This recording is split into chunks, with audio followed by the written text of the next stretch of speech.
no hesitation. Yeah, I'm really, really tired of being patient. Hey, if you won't give it to me, I'ma take it.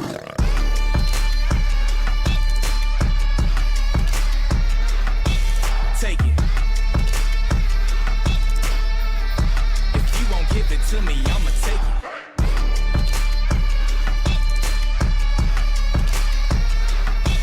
Take it. If you won't give it to me, I'ma take it. What if they never told you that the world wasn't round? Would you flip it over? You playing poker with the Joker, boy, let's keep it kosher. Yeah, mama, your son finna go supernova. Keep your focus, really, I just might spaz out in this place. Got that war paint on my face. Just been running around in this race, feels like I've been running in place. Now I got hella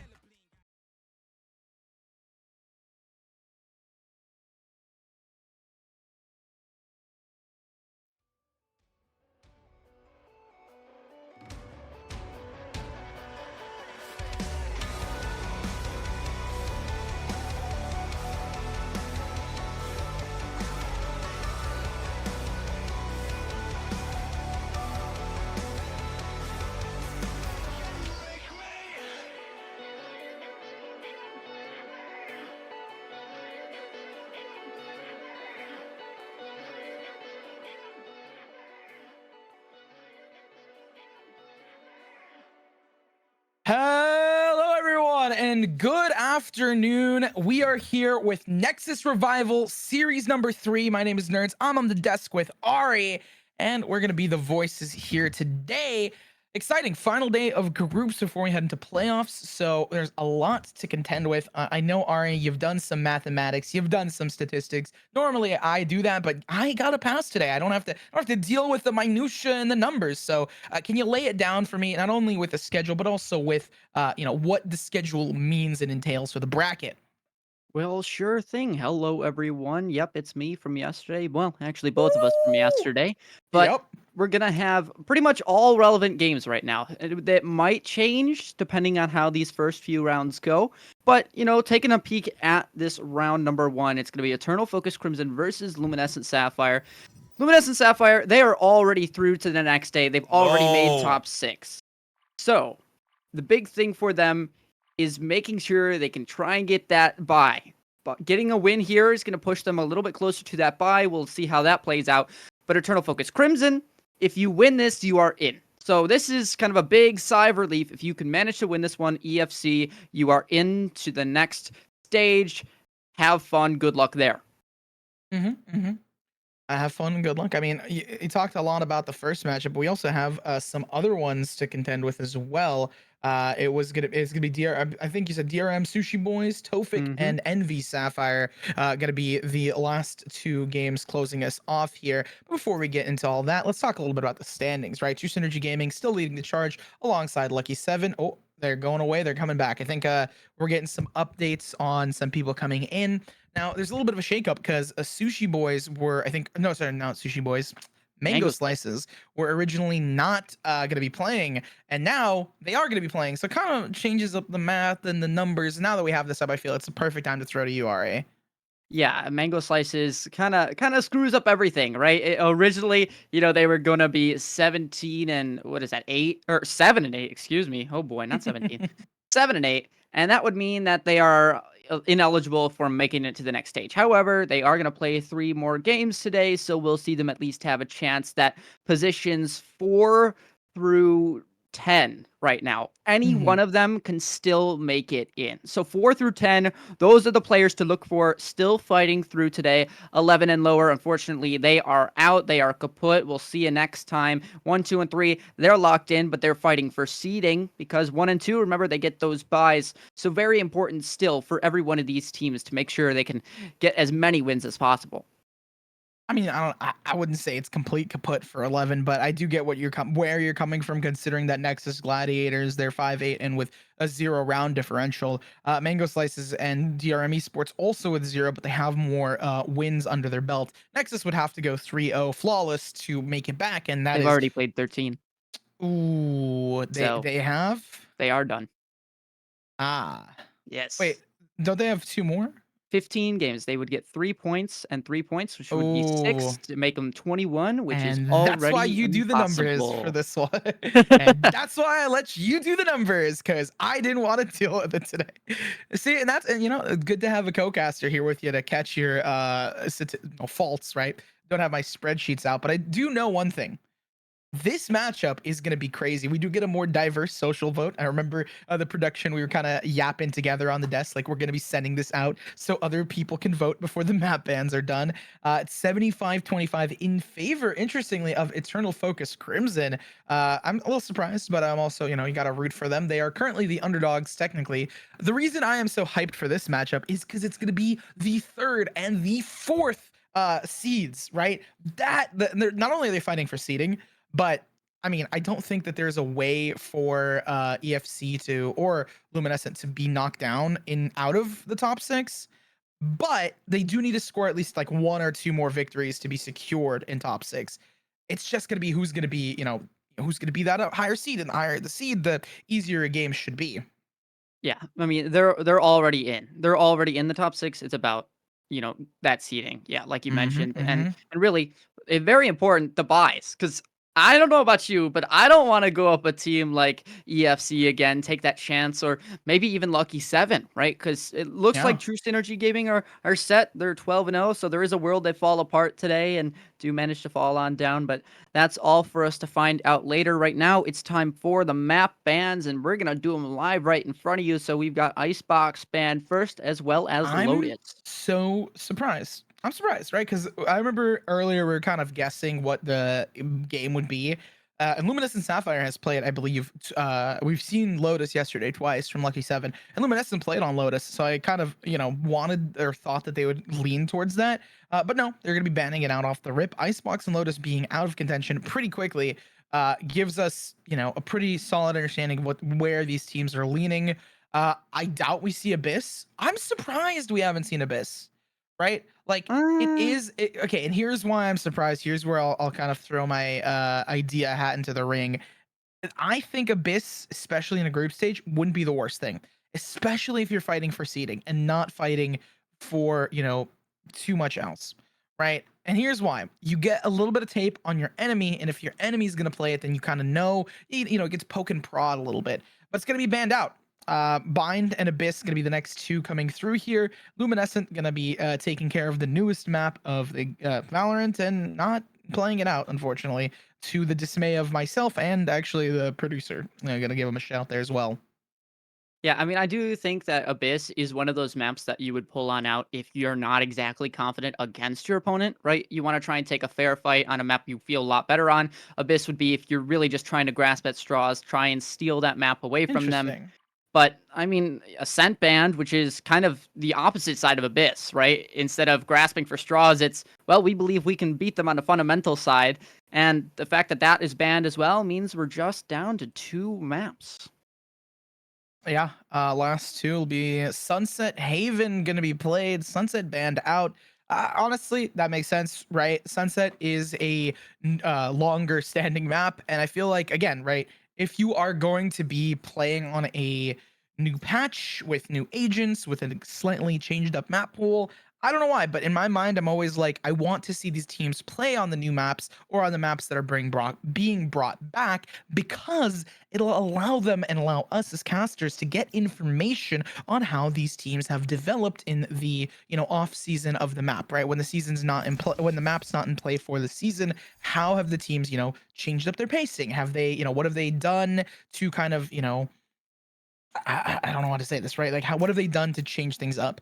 But we'll see it in the agent select here as we go into it. As I can't find the words for my feelings, I can at least find the words for the agent select, and we already see ISO and Neon hovered.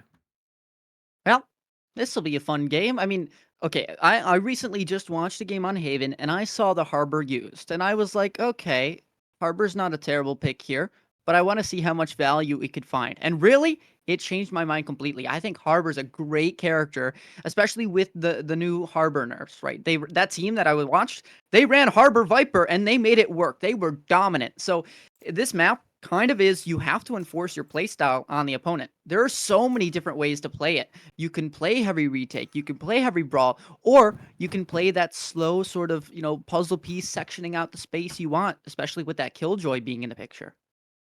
I honestly, I can see why Harbor is so prevalent. It could be so prevalent on this map. Not is, but could be.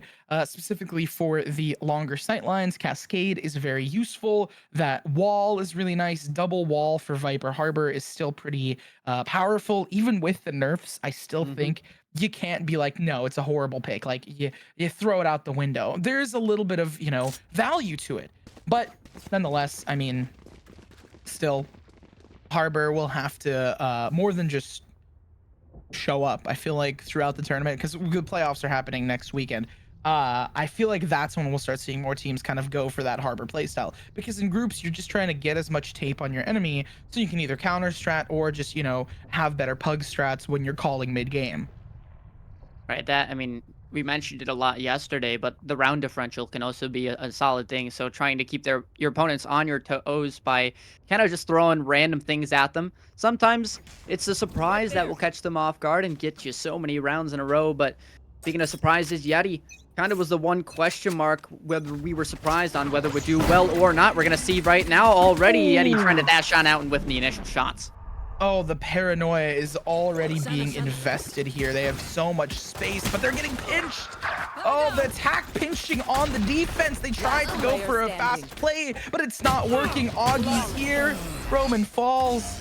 I think this is, that was the fastest I've seen it happen. Attack really pinching the players for C long by run, and that's where the power of the neon is, right? Like truly, you just running through garage and just immediately taking control of site. Well, to me, I find that a little bit of an interesting play from the defensive side. You have 3 players that run up C long, and that's the team that, by the way, didn't end up picking the ISO. So they're on double initiator and a jet, so they can dash up, sure, but the space that you're gonna make, kind of with classics. That's all the support you're kind of seeing from your teammates. They're just holding this time. They're kind of expecting Luminescent Sapphire to get super aggressive here, and that's exactly what happens, but it only works in their favor. Augie being the first casualty. Shock Dart missed. It's Roman on the angle, bouncing back as they get spotted through the dart. They find you. And through the wall as well after Shock invested. Look at how much pressure we've seen towards mid. Spam coming through yet again. Such low HP on knock. They're gonna, it's an eco round. So you kind of expect EFC to just dominate. But considering Luminescent took med space early and managed to kind of trip them up, I can see why they're hesitant to push in yet again. Really just not the best of circumstances right now, especially for Luminescent Sapphires. You got one player at low HP on the A site, completely the wrong read. But can you blame them? You have to make a gamble at some point here. It's just not the right one. And left. I'd have to think that there's no way to find themselves back into this. I think they have 2 Back to the sheriffs bomb? total. Yeah. Spike planted. Spike going down. They're on the rotate, so there's possibility for them to just die to this bomb. But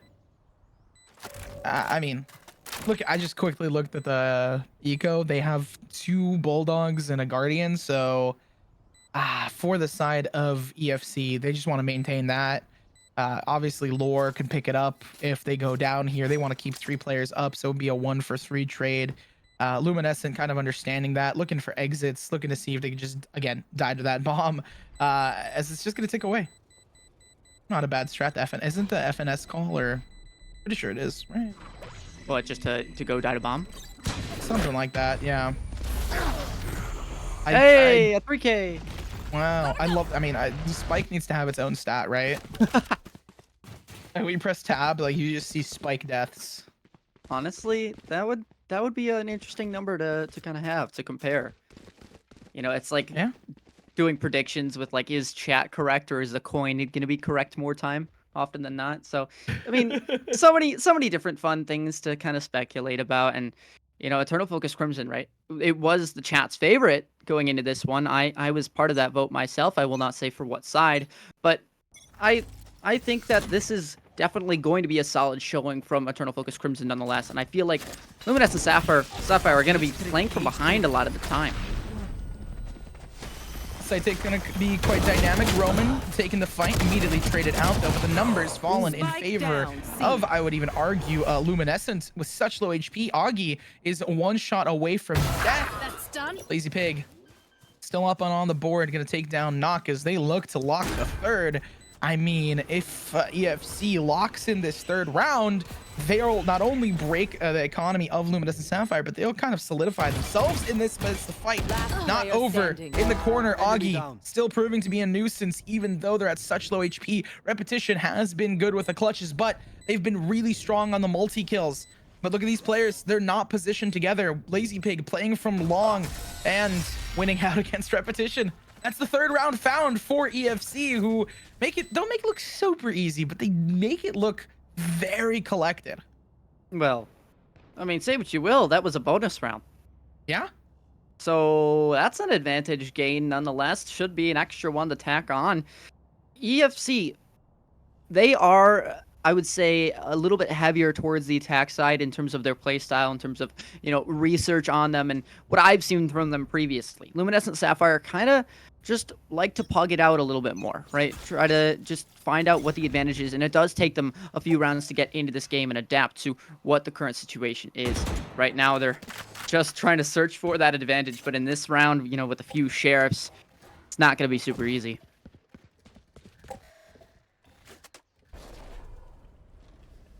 Just wait now.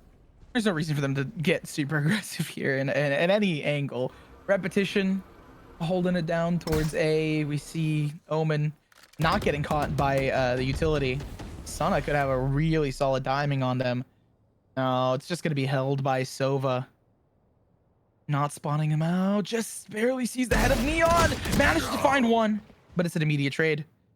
That could have been huge if they picked up a weapon or if they picked up the second. Knock gets the second, and that's going to open up Garage immediately. EFC knows that's a point of contention. They try to reclaim that space. Gun here. Oh, look at Yeti. Oh, they have a gun. Not only do they have a gun, but they also pinged a gun for the enemy. Sorry, for their teammates of the enemy, which means they could swing it in their favor. We might be seeing a thrifty here. Yeah, definitely possible. And I thought there would be a little bit more of a fight towards that garage area. Like, yes, you lose your range advantage, but still, I feel like you want to hold down to those guns. Oh, Knock is running away here. Lazy's at the corner. They could have gotten the shots here, but the spike's already down. Lazy bringing it back to reality, but Yeti's here. Getting spotted, catching one, not the second. Lore gonna pick it up. Knock, who managed to get the second, gets the second, or becomes the second more specifically. Lore gonna grab them to find the fourth and leaving only two, but the economy's still steamrolling in EFC's favor. Well, the timeout gonna be used, and honestly, I don't hate it, right? Yeah. It feels a little early, but at the same time, I'm it is 4-0. I'm a stats nerd about this. If it's 4-0, you always time out at 4 or at 5, because this next round's a bye round, which means that they can swing it in their favor. Because you think about it, if you time out at 5, this next round is a bye round. So yeah, you're on eco, exactly. So if you time out next, you're gonna be on an eco, and that's bad because you're timing out for an eco. So you're basically playing, like, how are you playing your eco? You don't know. Like, you can split this timeout 50-50. You can talk about the eco, or you can talk about the bye round. But if you use all 60 seconds to talk about the bye round, you swing the momentum in your favor. So this is a perfect timing, in my opinion, if you're getting 4-0'd. I mean, in my head, obviously, you don't get to a 4-0 spot because if you get bonus, if you get bonus, I mean, that's showing up some red flags already. But those are just things that you kind of have to deal with. Sometimes the teams come out strong out of the gate, just like EFC have been doing. But I don't know if you saw on the buy screen, we've got an op for Yeti, and honestly, I like this play because Haven, very long sight lines. You can have the op A, B, or C and still hold down plenty of map control. And it looks like the play is to post up Yeti on this B site. They're holding it as well with the Gecko. I'm surprised they didn't go for like a... can you wall bang that? Like the... You can. Pretty sure like the right side, right? Where the player pops in. I've seen a lot of players just, immediately try to wallbang that, and it's okay if like they know your position because at that point it's like, you're just playing for retake, which clearly, right? You have 3 towards B, you have lackluster setup on the C site, and then you have a stronger setup towards A with Cypher Util. You're definitely playing retake here. That's kind of what Luminescent's going for. So why not just give your information away by just that op shot? Another C hit. This is like the 4th time we've seen it out of the 5 rounds. Words TP'd out, information gained. Sana picking up 1 repetition, getting Spike another down. on the board. Spike goes down. Yeti finds one with the op. This retake is working so much better for Luminescent as they now understand, all right, we just need to take the, we need to be swinging into them. That's how we play. We're more confident in this, and we put them in such a bad spot. Augie, they don't have from the shadows. I think they invested it at the beginning of the game, so now they can't get this bomb. It's compromised. I 30 really seconds thought there was left. gonna be shot through. I thought Augie was gonna get spammed. I'm not gonna lie. You definitely spammed there. Well, that was an op shot, and I think that's the difference. If that's a rifle, instantly that player goes down because you have an Oh. operator. You're right. He did have an op. 10 seconds left. It's a fast plant towards V. You have to. Blocking sight. They want to try and One get it. enemy. Maybe the spike Close. needs to stick. Yeah. Yeah, it's gonna be 1 out. And that, again, right? Like the retake was the main goal for them, and it worked so well. So immediate impact after the timeout. Yeah, I think that there could have been a little bit better in terms of the utility for EFC, right? It seemed like they kind of just threw in the neon and felt a little lackluster. There wasn't maybe there was a breach done or something that I missed, but it felt like there was nothing to prevent a flood coming on through. And especially if you know that Cypher Cam is there, which they heard, you'd probably be a little bit more diligent, right? If you see an Omen back site, if you hear the Cypher Cam, that feels pretty heavily stacked towards C, in my opinion. I don't know why they went a little light on the util. I mean, because they have been kind of waltzing in there. Maybe it was a bit of a ego play, but it's gonna be a B hit. Not on an eco, just on a full-on buy. Sana creeps up from the back, finds one onto Virus. Look at this Hunter's Fury repetition, putting in work. Down, B. Lazy Pig doing the same. Not being lazy. I don't even know what the antonym is, but I know that there's gonna be a bite back remaining. immediately. Down to a 1v2, such low HP. Lazy Pig needs to find the pick onto one. They go for the tap, but they're gonna be rotating off. Honestly, they spray down Cypher here. If Roman goes down, it is a true 1v1, and we've seen Lazy Pig not only do really well, but also they're about to have their lockdown available. I doubt we're gonna be seeing it, but in a 1v1 situation to find the 5th round super early on, it's not an impossibility. Does the cam spot them? No, No, it but doesn't. Roman's gonna matter, beat this though. drive. Enemy The eyes remaining. are down. Oh, this is winnable for either side. It's just a matter of taking the 50-50, but the wraparound for Lazy. Whiffed shots, 4 bullets. Has some utility left. The shock darts come through to tickle you. Reloading, sidearm found, and Lazy Pick gets the clutch. Wow. Oh, no. That was a big throw from Luminescent Sapphire, I'm going to be honest. Because yes, you have your cam up. No, it doesn't spot out the player. But now you know where this player isn't. You should take all of that free space. Your Sova should be walking right out from that, the garage area. Claim that site, and then you swing together. You play off of one player's contact, or you bait, something of that sort, and you're guaranteed the kill. Unfortunately, you had the Cypher peek first, and then the Sova is kind of left guessing as to where that Killjoy is. Donde está? Where are you? ¿Dónde es? La biblioteca. And honestly, such an intense game between them. Yeti, give me some time to breathe here. This is where the lockdown comes into play towards the A site. No Hunter's Fury to invest in the fight. And honestly, that's kind of what you want to have when you pop a lockdown. Be really aware of what your enemy has in terms of their utility. Elio gonna get that plant really fast. Virus holding the angle down towards heaven. They could get pinched here. But they know where Roman is, right? Yeah, they do. Lazy whiffs the shots. That's huge. It opens things up for Roman to take the fight. And they do just that. Elio keeping it alive here, but in a 1v3. Again, it's the retakes that Lumen is just doing better on. Yeah, the retake's a lot better. And I think that is kind of both subconscious and intended at the same time. Where it's like, hey, we're playing retake because we're gonna have a better chance. They're gonna waste their util trying to get on site, and then we'll come on and retake together. But it also is forcing them to play together. This is something that we saw them do in the previous day, where they had a lot of success on eco rounds because they usually played off each other. We saw them not in that past round, but the one before that, right? They didn't play off each other, they went down. Here, they play together, they win the round. Maybe that's just simple Valorant fundamentals, and that's how you win rounds.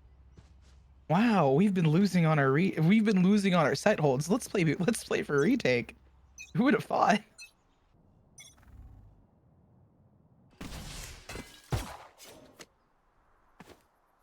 I love how Neon is so funny. Just run around, just grab a little pick, and then come back.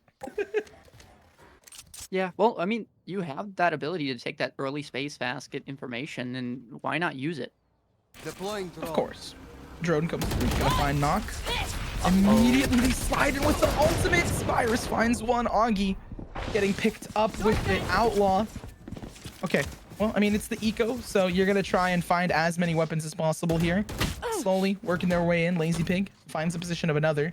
Roman spotting out just their teammate as the A site is gonna be pushed through. No, Virus needs to get this pick, doesn't get it. Overdrive no longer active. They just need to be playing off of aggression with the classic in hand, up close and personal. And the height advantage is there for Roman as they try to take the fight. Lore picking up Roman as well. And A is the hardest site to retake, in my opinion, along with a Rolling Thunder and a Hunter's Fury.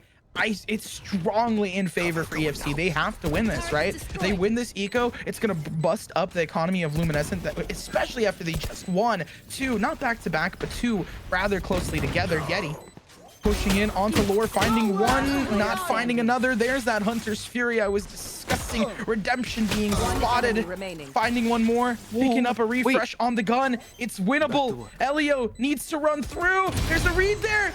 The timing. I think they have just barely enough time. Yeah, because of the orb thing. Why is Valorant like this? What? Wait. Because you saw the thing too, right? We're both stunned in this moment because generally there's a indicator on the spike of when you have enough time, which is why we as the casters and that player stuck the bomb because the indicator was there. Did the patch break the indicator or? Well, did you see what else happened too? Repetition. It had like a half second of hesitation. And that's because they thought they had, mastered, there's a pull-out timing for when you have to put away your gun and when you hit the defuse. And so if you miss that timing, you're going to have to press a button again. It seemed like they thought they had it, and now they get into the next round, although losing the previous, opening this one up with a kill. Here.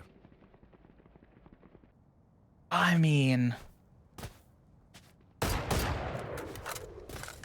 I would hope Luminescent has more confidence in themselves because that should have been one for them. They basically won it. I just don't understand how that happened. Riot, fix your game, small indie dev company. Shots already coming through. Locked in. Elio getting traded out. Yeti going huge before they get spotted. And now, again, look at this. Luminescent with their retakes. They not only have a really solid ultimate in that Thrash, but they also have the players to contend with them. Interestingly enough, investing that Hunter's Fury to deny that plant.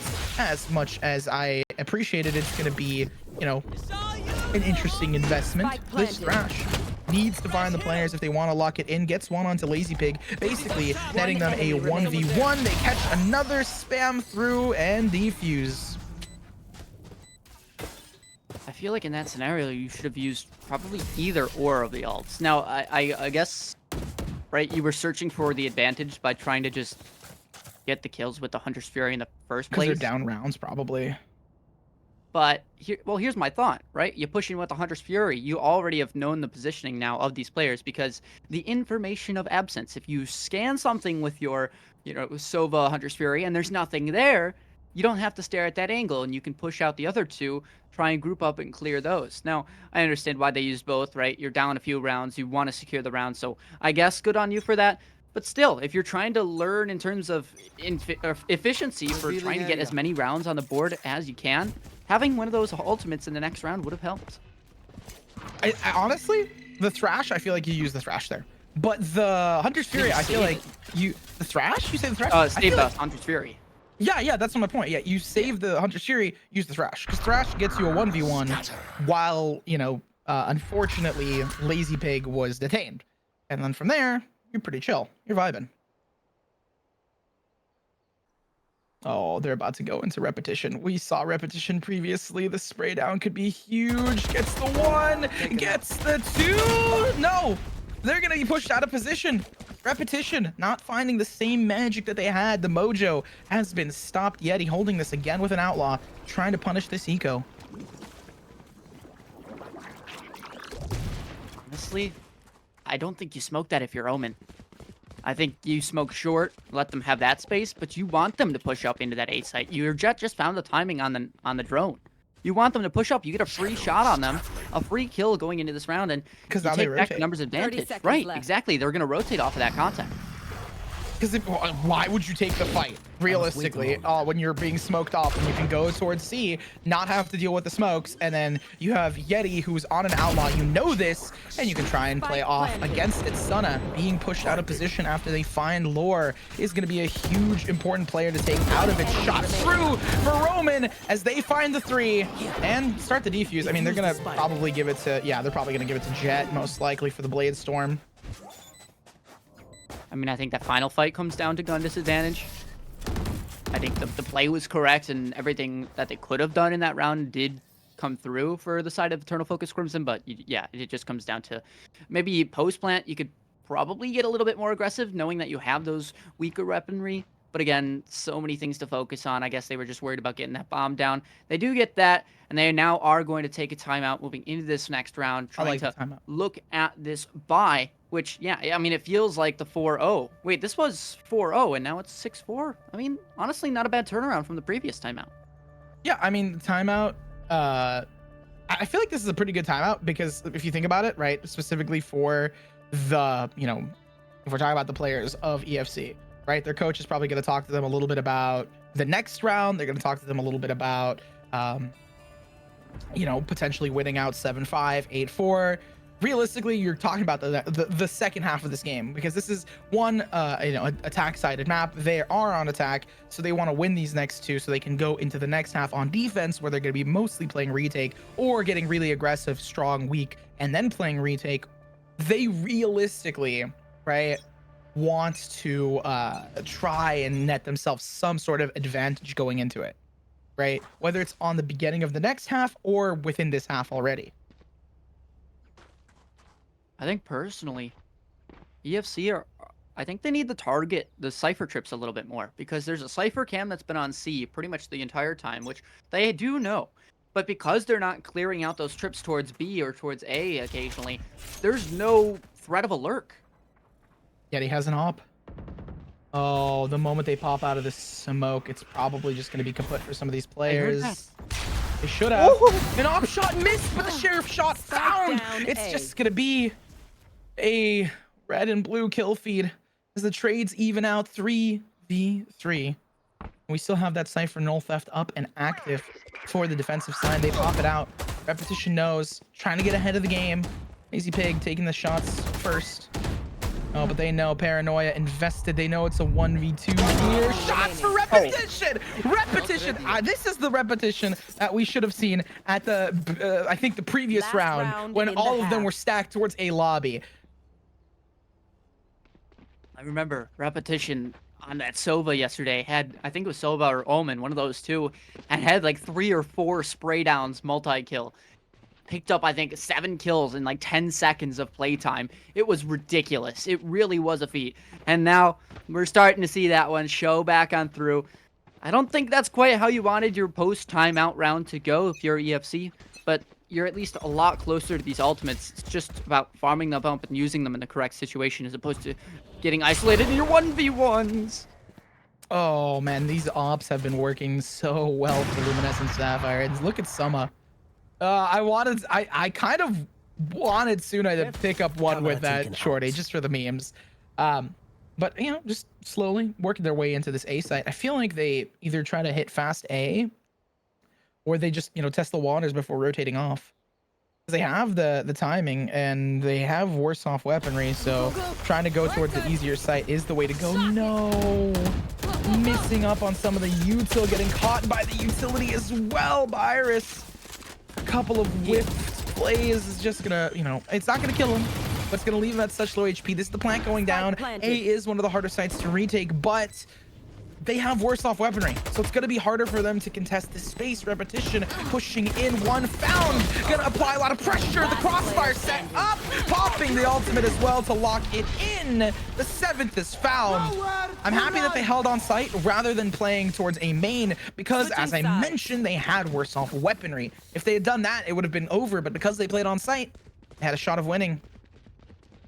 I mean, I guess you can hope for your Hunter's Fury to find an immaculate amount of value, but like, come on, it's a Hunter's Fury. What is really the value you're gonna get other than maybe a few 80 tags? If you really get lucky, 2 kills. But yeah, 7 I think was a decent result to come off with. You know, being up 4-0 and then letting it slip a little bit. I feel like 7-5 isn't the worst result. You have to at least be happy that you win the final round of the half.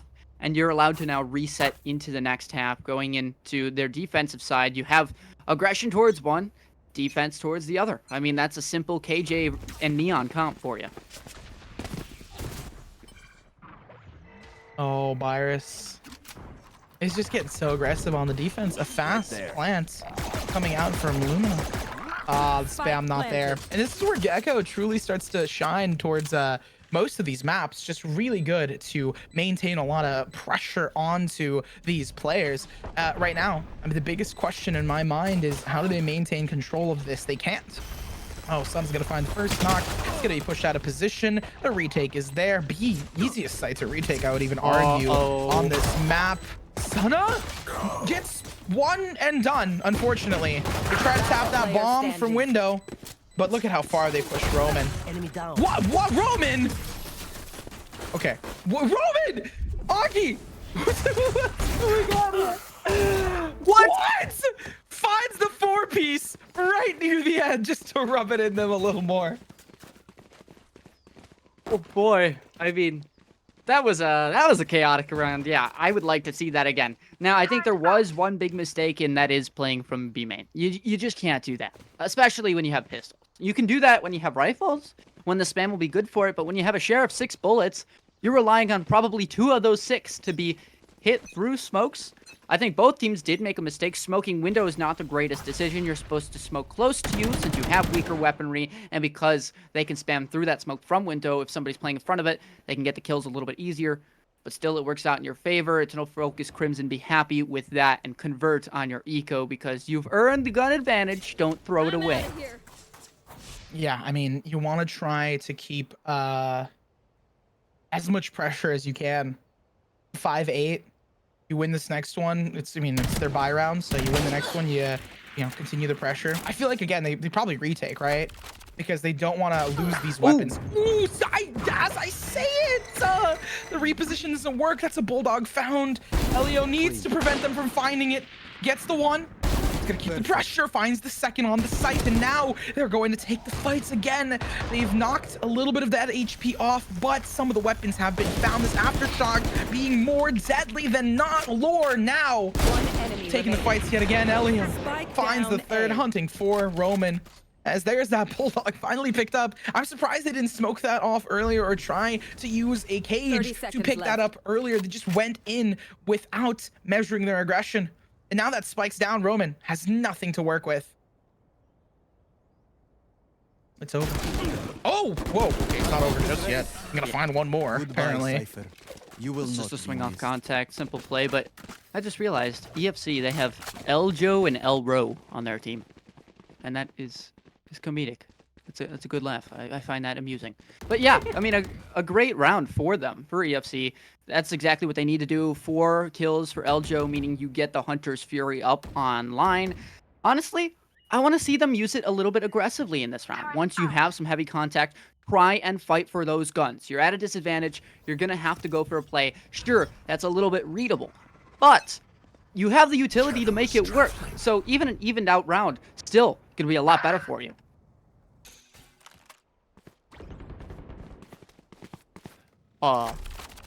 Uh, kill? Well,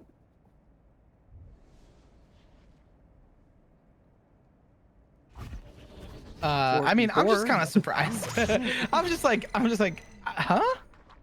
I'm still confused here, but it works out. It's gonna be the eco round 2 already picked up.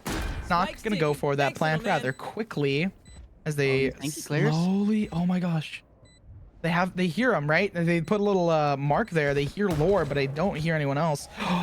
Doesn't clear the corner. The shots are missed. Put together, Leo should be picking up this Vandal. Sana takes them down, gets traded. One player left alive, and Yeti's gonna fall. Double digits attained for the side of Eternal Focus Crimson, who now have, like, I mean, they have such a strong lead, and I'm telling you, that timeout really helped them. Honestly, it did. Well, I mean, they're just putting a copy and paste of what they did the previous half. They've already converted now on a bonus round, and yeah, I mean, you call it on an eco round, but that must mean that they are trying to fight for this one. They really want to force up. They really want to win this. They don't want to go to 11, because let's say you lose that rifle, you're donezo. You lose that rifle at 11-5, you're on an eco for what is round 12-5, and you just end up being on match point, and you're playing for overtime, and you have sheriffs, and that's not super great. So I think this timeout is a fine call. Of course, you hate to be in this position anyway, but this is going to be a round that is must win, and I think you're going to have to get your Cypher online, isolate a pick. You have the neural theft. Play the fundamentals.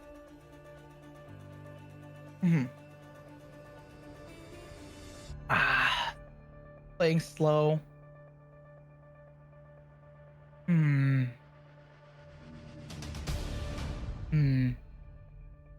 mean, I'm just like, I'm thinking about this in my mind, right? They play the fundamentals. They have Cypher. They have all this stuff. They hold on to the sites. I mean, it's attack.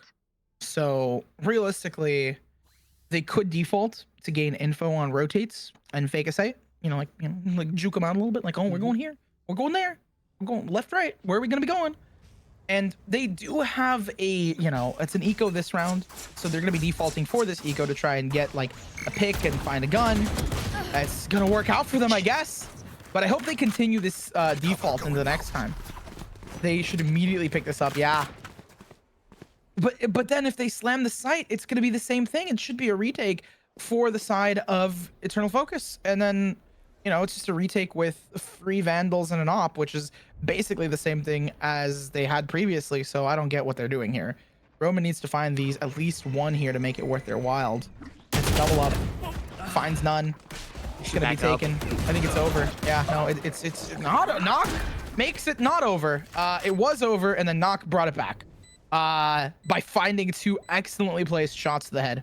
The spike is already down. They have the ultimate for that Thrash, so I have a feeling it's over for the side of Eternal Focus Crimson. It's a little bit more coordinated out of Lumina.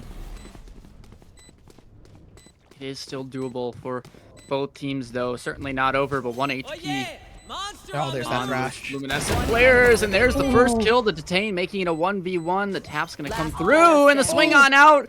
Now, I don't know the if they question have is, the did you pick the time? There's 40 the timing's HP. not there. They only have an op. Augie doesn't have much to work with. It's over. I think Knock solo carried there. High key. Well, of course. I mean, Knock gets 4 kills, but from the other side, I believe it was Eljo and Elro that pushed up towards that A sewers area. That's a fine play to do because you've donated over a gun. So you can't contest them on site now because you're losing numbers advantage. So you really have to split up the defenses somehow and isolate that kill. They managed to do that. That's great. Their mistake was then pushing into the site back. They made the same mistake that they actually just avoided. So because they pushed up there, they lose that space, they lose their guns, they make it even 2v2, and Luminescent Sapphire come out on top. I think if they back up, give themselves time, they're going to win that 4v4 with only 1 rifle in the hands of their opponents. Now, I mean, there's a Rolling Thunder, Hunter's Fury, Neural Theft. I feel like, again, if this is the case, I mean, they are playing more coordinated. I still think that they should probably play it slow here. Because look at Turn Focus Crimson. They're like, all right, they're back to their old shenanigans. Sure, you know, Lumina got a little lucky with how they played, and the coordination for those shots really worked out. But again, the 4-piece from one individual player really carried them.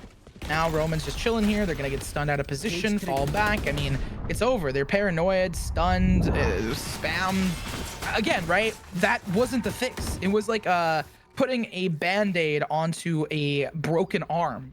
You need to set the cast first to start the healing process, to mend certain things. And that's the biggest thing. They should be playing default here. At least that's my opinion. I mean, I might be talking out of my, you know, talking out of passion, I guess, but still.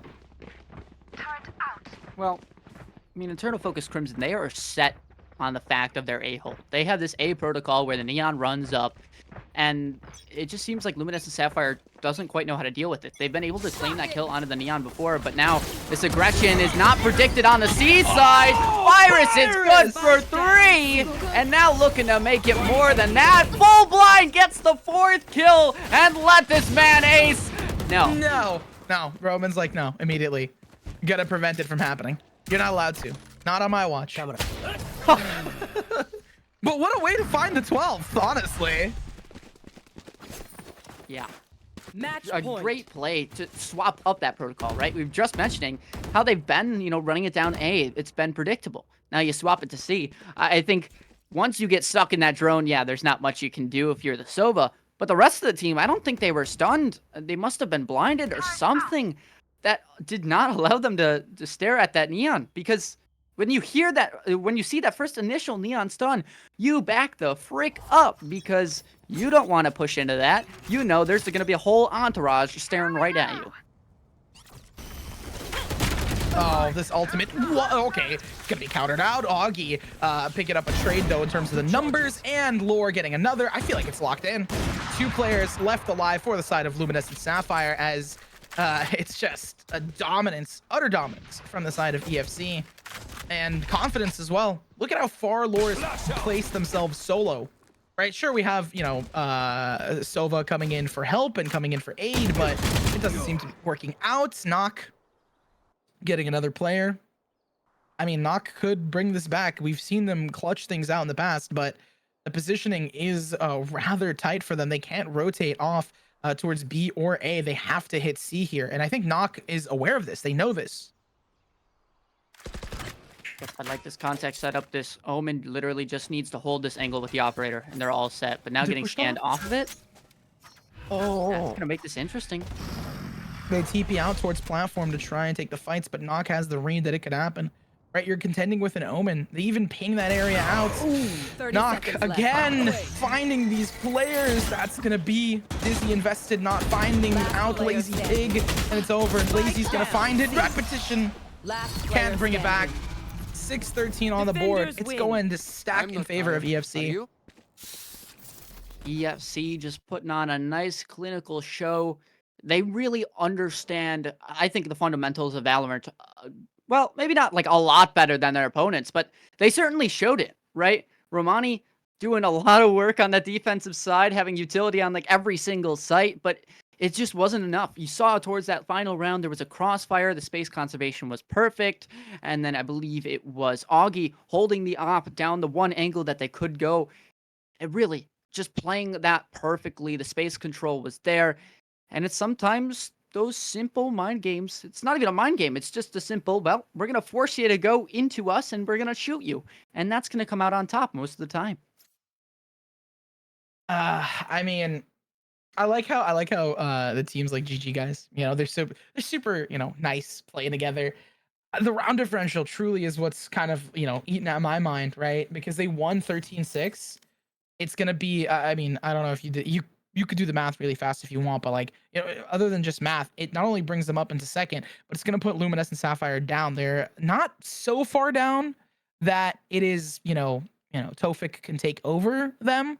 And it's not so far down that Luminescent Sapphire is out of the top 6, but Tofik with a couple of good games could be in hot contention to try and, at least with the round differentials, maybe, oh no, not the game differential. See, that's the thing about math, right? Like, I'm looking at this math and the points. There's so many stats here. I feel like an old man. I'm like, oh, can we put this in an Excel spreadsheet, please, for me? Um, yeah, I'm sorry. I just like looking at Excel because I learned how to use stats there, I guess. But thankfully, our production has it for us to showcase who's going up, who's going down. Eternal going up 2 points, Lucky going down by 1, and Luminescent as well, fallen from third. I mean, huge props to EFC, who now find themselves the second seed and get the bye if they can continue in this series. Well, yeah, it's going to be close because right now, Eternal Focus Crimson, they go up and they technically have the lead against Lucky 7 in terms of the differential, but Lucky 7 hasn't played that 13th game yet. We're still waiting for them to finish that one. And then for Team Tofik, yes, they can technically overtake Luminescent Sapphire, but they need to win out 3 games in a row, and that's never an easy feat, especially, when you're looking at that round differential coming on in, you're looking at a round maybe losing 3-4 rounds a game. So not going to be the easiest, but still, right? Luminescent Sapphire have at least claimed 5th place. There's no doubt about that. It's just about I don't think the bye is in the picture for them anymore. I guess if they win and everyone else loses, right? That's what you're hoping for. But I think it's out of their control now. It's just kind of up to fate to decide whether that bye is in their hands. A great showing from both of these teams, but Eternal Focus Crimson will come out on top, and that's going to do it for this current segment of the Nexus Rival Series 3. We will be right back with the next match, which will be coming up very shortly. We'll see you then.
Hello, everyone, and welcome back to Nexus Valorant. We got Rival Series number 3 today. My name is AriCast here with Nerds Corner, and the match we're looking at right now, it's DRM Esports versus Unalulio x Sushi Boys. Nerds, how we doing? How we feeling about that previous, and what do we think about this next one?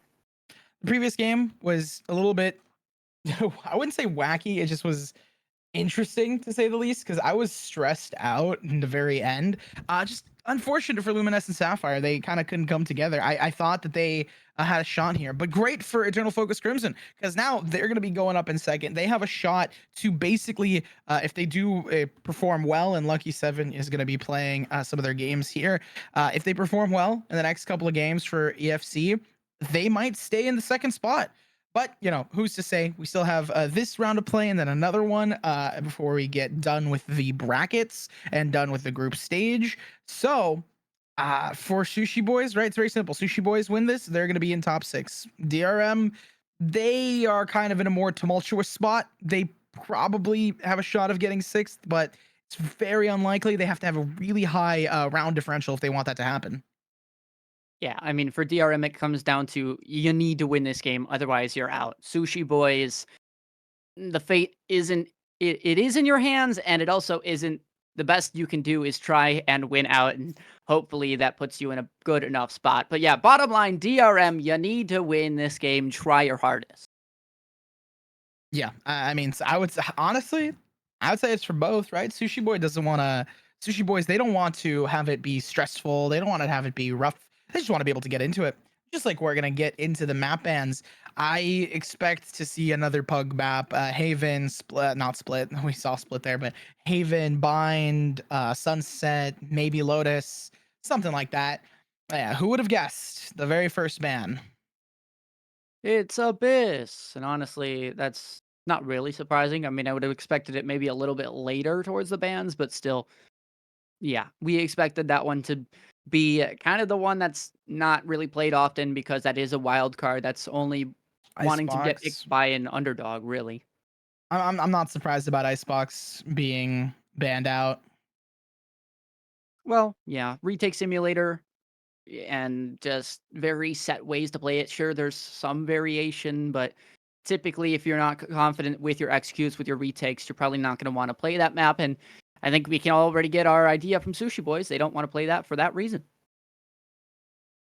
I mean, it's understandable. If they banned out Lotus, I have a feeling they might either play Haven or ban it out. I feel like it's not like I feel like they ban Haven. I'm just gonna say they ban Haven because like I don't think either team wants to play on the 3 site, right? Especially if it's like pugging it out. It's 3 sites are a bit more. It's a lot harder on a 3 site to like regroup. And then on top of that, for Sushi Boys, they, their fate is on the line. Like if they win this, they go off. I'm surprised the Scent banned this early. I feel like Sunset might have been banned, but considering that they didn't ban Sunset, I feel like the next bans are going to be, Haven, and then we might be seeing Sunset played as a Yeah. decider. Yeah, that's what I think. I think we are going to be seeing Sunset as that decider map just because we saw the Scent ban now. It feels like if it gets it to that certain point, you really kind of just have that gamble of, well, which one's going to be which? Is the team more comfortable on Ascent or are they more comfortable on Sunset? And although, you see Abyss, Icebox, Lotus, Ascent off the rip, right? You get back into those ones with very, very high variation Yeah. towards the end, which is Bind, Haven, Sunset. Those are I think it's kind of the Sunset. ones that you could kind of throw a random comp. Yeah, because I think it's gonna be Sunset, just because I doubt that Sushi Boys wants to play on a 3 site because considering that they literally, I don't know, 3 site maps feel like you need to be more coordinated. Obviously, you can pug on some of them, but if you're not confident and you're on the edge of something, you really don't want to be on that decider where it's like, okay, well, we play on Sunset and then we play on Haven, for example, and then we're losing, and it's like, 6-13, like the previous scoreline. It's like, oh, how do we bounce back? Like, how do we come together? Don't get me wrong. I still think Sunset is extremely weird as the pick because a lot of teams hate Sunset, especially B site and how it's played. But, as we continue to look at this agent select, I think they're going to have some plans to work around and against it. Well, yeah, I mean, the big thing for me is in the current patch that we're in, I hate to bring it up, but ISO is a character, and ISO is very strong on this map, I would say, just because he pairs very well with that aggressive style comp, which you need to have kind of on this map. You can't really just bum rush it down mid every time, but you do need to conserve your space, make sure you have the advantage, and that's why that pairs well in. So I'm not surprised that we see the Yoru coming out from theirs in that bottom left corner, because that's going to provide a little bit more brute force capability that also has some sort of variability as well as, unpredictability, because this isn't traditional, right? You have Gecko, you have Yoru, and you have Wraith. So expect a lot of weirdness to come through. Yeah, I honestly I like Yoru because of the Cypher meta, but I also think that ISO kind of does what Yoru does a little bit better at this point. Because if you think about it, Yeah. it's just straight up you Well, go in, like you just if you think about it, it's you just going in and being a trailblazer, but with a gun, or being a Yoru clone, but with a gun, because you have a shield and you run around and then you play through that. Like, I mean, I think the only difference is you mentioned it kind of being similar to the Yoru clone on a map like Sunset where Cypher is so prevalent. I guess you wouldn't want an ISO, just in the sense that if you're going to be running into those trips anyways, you're still going to get tagged whether you have a shield or not, and you're going to get spammed down like we're going to see on that B site time and time again, which you're not really going to find as much value, which is why Yoru might be the better pick in this scenario, or at least that's what DRM are thinking, right? We're going to have to see if they play that correctly, right? If you play it how you should have played an ISO, well, you may as well should have played ISO in the first place. But still, let the characters do the talking, let the guns do the shooting, and let's get this game underway very shortly.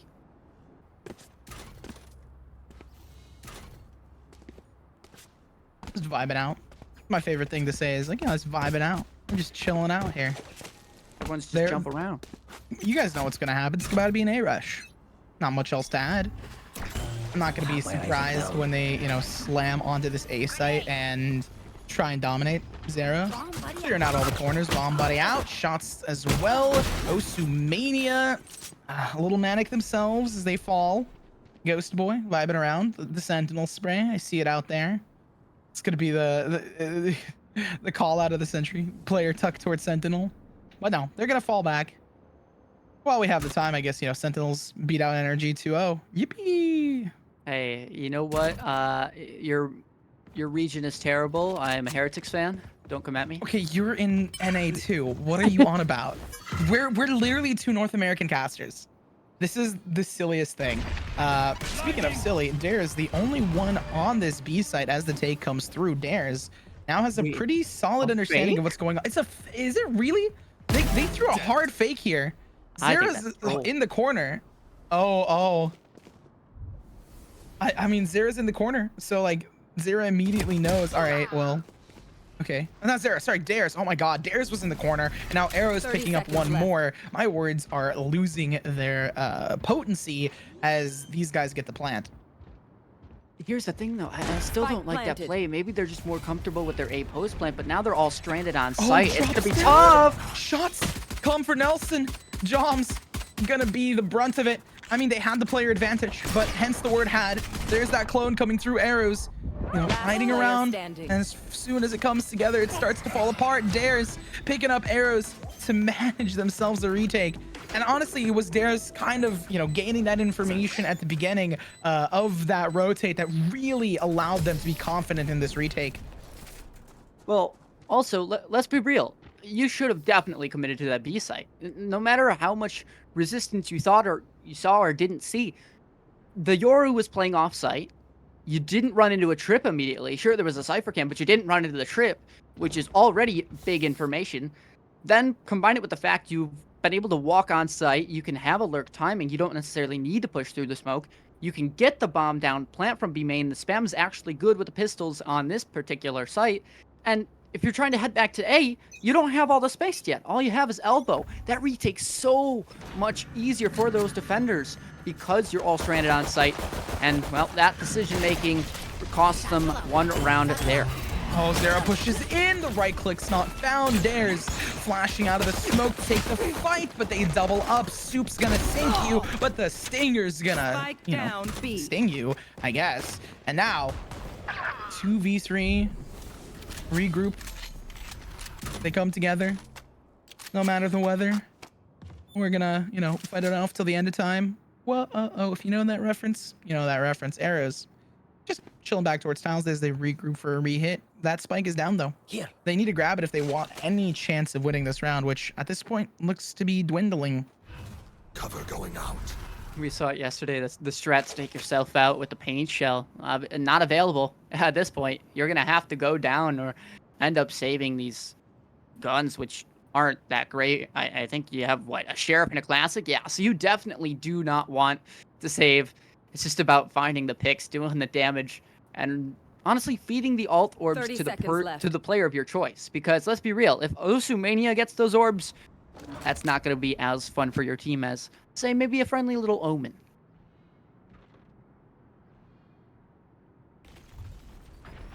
Three v two. Last Just player vibing out here. standing. Osu finds another round to Joms. I mean, arrows could, you know, 10 pick up seconds one left. here, at least to do some damage. The knife? Trying to get more, maybe? Oh, now you take the shots? At least go for the knife. I mean, I just... Okay, well...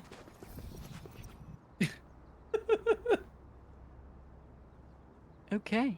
I mean, Sushi Boys might have to send them back to the kitchen there because I think that one was just a tad overcooked. But, you know, fair enough. I guess it's an anti-eco, or it's an eco buy, so... you're just going to have to take a breath of fresh air, reset yourself after that one, and hope for a better result here. I think, you know, if you can pull up your brain a little bit more, start thinking, play as a team, I think even if you run it down, you're going to have a solid shot at taking this round. I mean, they have... It's their buy round. They have weaponry to contend with, but look at the Guardians here. Oh, they're locking themselves in. DRM has the confidence to play things out. Soup does even the score, but still, Spike DRM is planted. looking pretty solid. I mean, I just also realized we watched DRM previously. I believe it was literally yesterday, and Yep. so you know, carries over here. Fake being missed, probably for, you know, the best. Ghost Boy grabbing one, making them not alive anymore as that defuse gets tapped yet again. 3 players on low HP, flash out, finding the sprays. enemy Cable winning things out here, but Dares going huge with the 3-piece to find him that 3rd round. It seems like a lot of teams today have been going for that bonus round victory. I mean, granted, we've seen 2 before this, and both of them went the same way of the team that ended up winning. And this one, I mean, this one is the 3rd one we've seen today, which I guess if the script will continue, that means DRM have the upper hand this game. I mean, obviously, right? You get a bonus round conversion, you're in a lot better place than your opponent. But still, this is a big kind of showing, a big showing of dominance that, hey, we don't want to just win this game. We want to win it convincingly, we want to win it fast, and we want to move on to our next game just like that, as Dares will find the opener and TP on out. Oh, huge play from Dares there. Just contesting mid, you know, taking a player down. You grab the duelist as well, so it's going to be huge. Dares spots another. Not wanting to take the fight. Going to use their ult instead. Okay, position towards mid. You know, you bumped players with Breach. The Breach kind of knows you're here. No, there's no way. There's no way. There's no way! Dares! Really taking the dare on that one, and they're going to go down because of it. 3 players up, and Adam Joms has been dismantling the defense here now. From that one misplay, it's going to fall apart. The miscreant in your marketplace, and now Joms stunning through, knows that they're going to be rotating off. They take the fight together. Joms with a 3-piece, blocking it in for this round. The plant goes down. Joms still being a nuisance through and through. Nelson on the 1v3 retake. The 4th. Joms still, again, being that miscreant, trying to find some picks and trying to find some places there. They join back into the fight. A true 1v4 on site. Joms clears through. lot of noise onto Joms, so they know, okay, not towards stairs, they're gonna be towards alley. They join back onto the site, and this is an unwinnable fight. Now your night. Nice crispy shots coming out from Sushi Boys, and honestly, I want to see more of that, right? If you're capable of landing those shots in those maybe isolated standpoints where Joms has a 1v1, maybe instead of, you know, doing the full-on brawl strat like your comp is kind of set up for, I guess you might want to actually take it and slow it down just a tad more. Just based off of your team's aim styles and what we've been seeing, how they've been using their utility, maybe you're going to be a little bit more efficient in those 1v1 battles. Here, obviously, you have a Breach, a Rolling Thunder, and a Nightfall. You might just want to run it down here, and it seems like they are. Oh, yeah, I mean, Rolling Thunder just completely trying to dominate them. Sushi Boys, right? They win this. They secure themselves a better shot at the 6th and maybe even the 5th spot, so they want to. The double swing together proves to be successful. Joms has been doing such a good job. Ghost Boy whiffing the shots, but finding them when they count, being caught off guard. The right clicks there. DRM is winning things out, but Soup still on the sideline. Pings coming through. It's surprising to see how many pings we've got instead of, it's like callouts and pings, both 2 and 1. They regroup for the re-hit on the site. Arrows just waiting out here, not wanting to be caught off guard, but Dares is on the other end, and they're going to be the devil you need to find. Arrows not only finding Dares, but also finding their ultimate. So much information gained. They do have time to run on this rotate if they would like, but they're just going to take the site and take the fight. Ghost Boy falling. They do have this Thrash and the Neural Theft. Spike So planted. this should still be a 1 round for DRM. All they really need to do, invest that Thrash, and they should be okay. All they gotta do, break this trip, break the cam, and there you There's go. the Thrash. Oh, missed the timing. This is one, but catches one on Soup. Arrows finding the timing is gonna be huge. It's a 2v1. Ghost Boy is found. And you said it should be. Call it a caster curse or a read, but I feel like they had that read jumping up. I mean, that's just great positioning. Who was it? I believe Soup, yeah. Tucked inside the smoke, played the timing correctly. And that's the gamble you have to take in a 2v2 where you know that Thrash is going to be used. You're going to have to take a risk, and if that doesn't work out, you're going to lose the round anyway. So I guess fair enough, right? Go for that play. Get yourselves back into this game. And although a bonus round was found, you were forced onto an eco. You convert that. Now you convert the follow-up, and now you're forcing your opponents onto an eco themselves.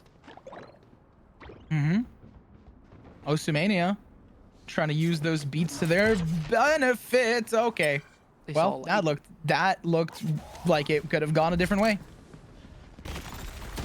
Back again, Osumania pushing out, being stunned out of position as they try to catch a groove, but they can't do it. Joms missed. That's your own teammate, no? Like, not only did they miss, but that's their own teammate. So it didn't even make sense. They just heard it and bopped it out. Hey, there's the groove that we brought back. Osumania finding arrows is going to be huge, considering that I mean, you don't have the sniper utility.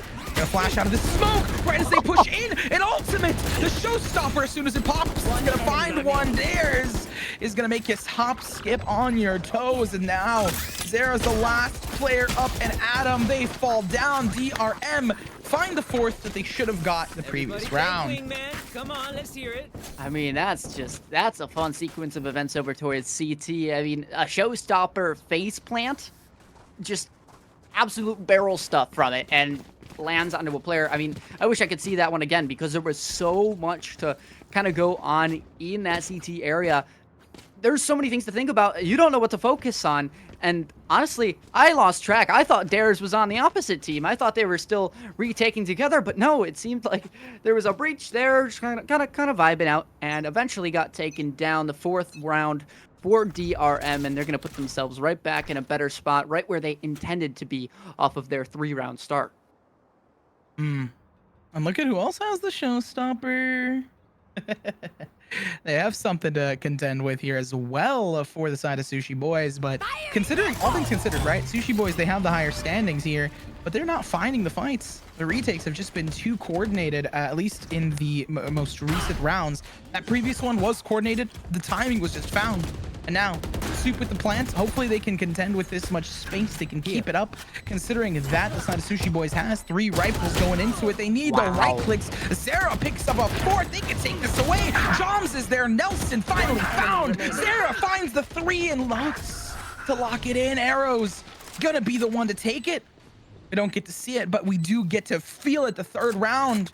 And just being explosive works for the side of Sushi Boys. They don't allow for the retake to even start, and that's when we talk about as casters, hey, take space in CT. This is a perfect example of what we want.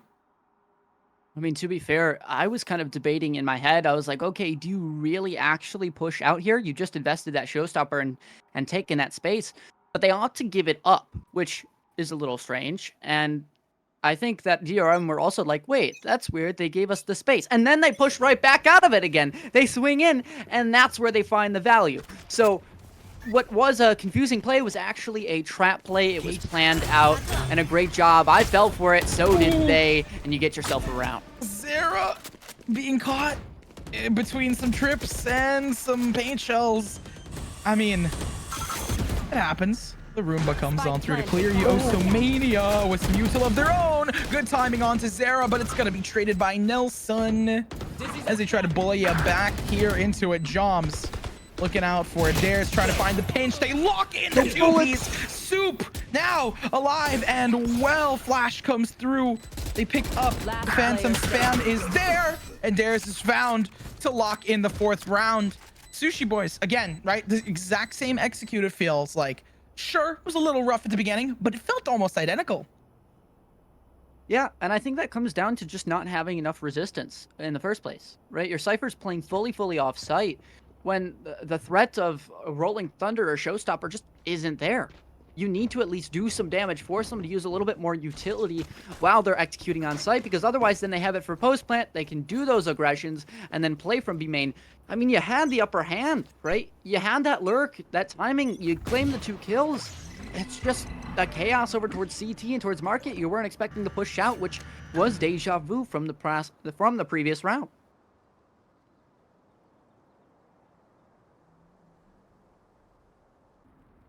They have some room to work with. Arrows finds the first onto Osomania. The beat's gonna be bounced off, and now I know exactly. they know exactly where you're gonna be. They're gonna find you here. You can TP, you can try and, you know, mess with the trips here, but realistically, it's the buy round for sorry, not a buy round, it's a rough buy for the side of DRM, and they have rifles on the other end, so you gotta try and fight them unevenly, right? Use that utility to look who's gonna come through from the flank to lurk through. Free cable, just getting some 2 free picks off. They expect another one to come through CT. They're gonna re-peek, find the Cypher. That fight took longer than expected, but you know what? It works out near the end. You're looking like me out there. Which, you know, can be an insult or a compliment. Take it as you will. Either way, the timeout forced out for DRM. And honestly, the thing that did force out this timeout, the thing that forced out 3 rounds straight for this attacking side, well, the fact is they took our advice, or they did what they needed to. They slowed down their game. They found the lurks and the timings that they needed to. They didn't just bum rush down one site. It wasn't working for them. They slow it down, they claim the space, and then choose the correct site to hit. And that's why they're doing so well, even with Dares and Nelson and even Ghostboy having their crazy moments. Oh, speaking of crazy moments, on the broadcast side of things, it looked funny there for a second. But yeah, no, DRM, right? They aren't looking too bad. It's gonna be, oh god, I'm getting a headache from this. It's gonna be 3 rounds picked up here for Sushi Boys as they maintain their pressure. This timeout will probably change a lot. Hopefully it'll tell them to, you know, for the side of DRM to play a lot more coordinated on their retakes, because their retakes are great. They're just losing a lot of early space. So they need to fight for that early space instead of just rushing in there, expecting to have Boba control, expecting to have market control. No, they're going to have to reclaim that, especially with the way that Sushi Boys has been playing. Honestly, the counter for Sushi Boys is give up that Boba control, let them waste util, and then collapse on them and retake the already retaken site. It could be funny, and it could work. Yeah, you need to take that sort of space or show some sort of resistance that makes them not want to push into Boba, take that space, or have a trap set up. But either way, it seems like the play has been made. The Prowler is dodged with the Dimensional Drift, and Sasko's already finding one pick towards that aggression. And now that site is cleared on out. You have what is that traditional B Sunset post plant. It's the spam game, ladies and gentlemen. It's literally what I called a bit earlier. There's that thrash to come through. Dares tries to break it. The cables found it. Found the 3. Ghost finally putting a stop to the madness as the defuse starts. Ghost Boy is just going to be tapping it to tickle them up and through, switching to the classic. No bullets on any weapon. Has to switch back to it. Switching to your sidearm is faster than reloading. I don't know what else to tell you. We heard it in Call of Duty. We're going to hear it now. And what a round. What a round. I mean, yeah, they exactly adapted to how they needed to. And, well, not exactly for DRM. They kind of had some sort of chance, and they did at least have the right idea. But they didn't find the value because they got past the first stage of, okay, we were able to get back on site. The thing you didn't account for, it's still B site on Sunset. It's still then that spam you have to deal with. The layers coming out from Sushi Boys really strong right now and can't seem to be broken, but there's the nice shot. Dares down mid. Of course. Yeah, the rolls off the tongue, the combo's there. Makes sense. Oh, they just chucked them gun off the map. Well, because they didn't want to give it to their enemy, clearly. Right? Like, that's like the number one thing is like, do not make sure that they do not, you know, get our Phantom or Vandal or whatever we have here. There's that showstopper invested into market to try and clear out the space. One's going to be popped in the face. Sarah finds another arrow, is picking one up from the backside, leaving only 2 for DRM as Sushi Boys continues to change up the trajectory of their play. And now, despite going down, players still up and at 'em here. 3v2. Clear out towards Boba. The pace change is really working out here for the side of Sushi Boys. Arrows, you cannot be winning those fights. Ghost Boy finally going down to the trade. I expected full well for arrows to fall there, but the timing was just immaculate. Last round before the switch. Seems like these past few rounds should have warranted a Sushi Boys timeout, and now at this point, the timeout would be to talk about next half. It's too late now. 8 rounds on attack is what you're almost looking at. Like, yes, the buy is pretty even, but the momentum not in your favor at all. You've got, what, a From the Shadows ultimate? What are you going to do? Ace with a From the Shadows? I mean, good luck. If you certainly find a play, let me know. Put it on TikTok for me. I mean, TP past someone, managed to get behind enemy lines. But I agree, right? Sushi Boys is just doing a good job of understanding, okay, we can, you know, play backside. We can play onsite. Ooh, Osumania is going to be spotted out. They're going to have to take that fight. I like how both raises are blast packing each other. Osumania finally wins the fight. The timing not found for the blast pack, but it's going to be traded regardless. Arrows on the site is going to pick the fight. Dares biting back just as fast to try and win things through. Nelson not being cleared. It's going to be, you know, they kind of had some faith towards Ali, and that's really going to lock it in. Joms brings us back, though. Dares pulls it away. As soon as it comes to fruition, it comes to play. Soup being proactive on the fight. Dares, you messed this up once. Can't mess it up again. Waiting for the perfect timing on the flash, deciding not to go for it. Playing it smart. Faking a flash should give Soup at least some knowledge of where you are. Honestly, at this point from the shadows would be very useful, very nifty. Soup getting spotted though. 5-7 on the board as DRM bring it back one more round. Switching sides. You know, you thought that almost that popping that dimensional drift was actually a troll play, because instead of using it there, just take the double swing, right? Just take the trade. But I understand the play. You thought more players were alive, try and scout out the positioning, at least figure that out and isolate some sort of 1v1, but no, does not happen. Instead, you will have yourselves Well, claiming a round at least, and for DRM, that's something they haven't done in a hot minute. DRM, they're going to get to swap that side up, and we're going to see how this Yoru fares against those Cypher trips. Certainly, going to be used to break them time and time again, but is there an adaptation for Sushi Boys? I mean, this is a base level read, something you would notice already in the Agent Select lobby. So I feel like you've got to know by now. Oh, the stun double satchel combo straight into a right click that does not land. Zera is definitely seething from that situation because now it seems like, I mean, they had a kind of a plan for Sushi Boys to get aggro and get active, and it just immediately gets countered. Thankfully, they do find that pick down in mid. Soup prepared to dip as soon as they get shot. Oh, what? Jom's gonna pick up the scraps, thankfully. It's not gonna be all for naught. Jom's with a second long-range engagements on the classic Nelson, picking up another Osumania with a simple boom bot. Brings us back to a 2v2. Low HP for, I believe that is Nelson. But still, possible to win here, considering how dominant they've been with the classics. It's surprising. We don't see that many ghost kills from long range. We see a lot of the classic picks instead.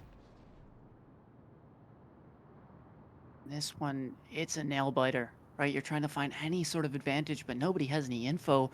Oh, Sumania player creeping up, but awareness is there, still lands the shots. And oh boy, a close one, but it is now just down to Eros. Can they pick the right side, the right timing, and does have one onto Osumania. That's going to make this a nice little even 1v1. It's winnable. And 1 HP remaining on the Omen. I feel like Nelson, with a good timing, could still win out. They both have classics, so a nice solid right click. They take a little bit of damage, but they don't take him down. And this 1v1 could set the potential for the next game, right? If Sushi Boys wins this, they look at a 9-5 scoreline. If they don't, I mean, they could bring it back and make it even 7-7 on the board, and that's not what you want here at the time. Running low, Paranoia in hand. Arrows, not aware of the position. Clears things through, is going to speed things up. This is no Tap onto the bomb. There's that Paranoia. Is going to put them away. Shots come out. Pros don't fake. There's no time. And that's what I'm saying. Even though Nelson's at low HP, it's a matter of how you play it. Yeah, I think in that scenario, you know that the opponent has a classic because they got a kill or they were spotted up, something like that. So you should probably take the fight, to be honest. You have the health advantage. You need to get double headshot or right-clicked. And at that point, right, play it like it's a pistol round, run it down. You have the advantage.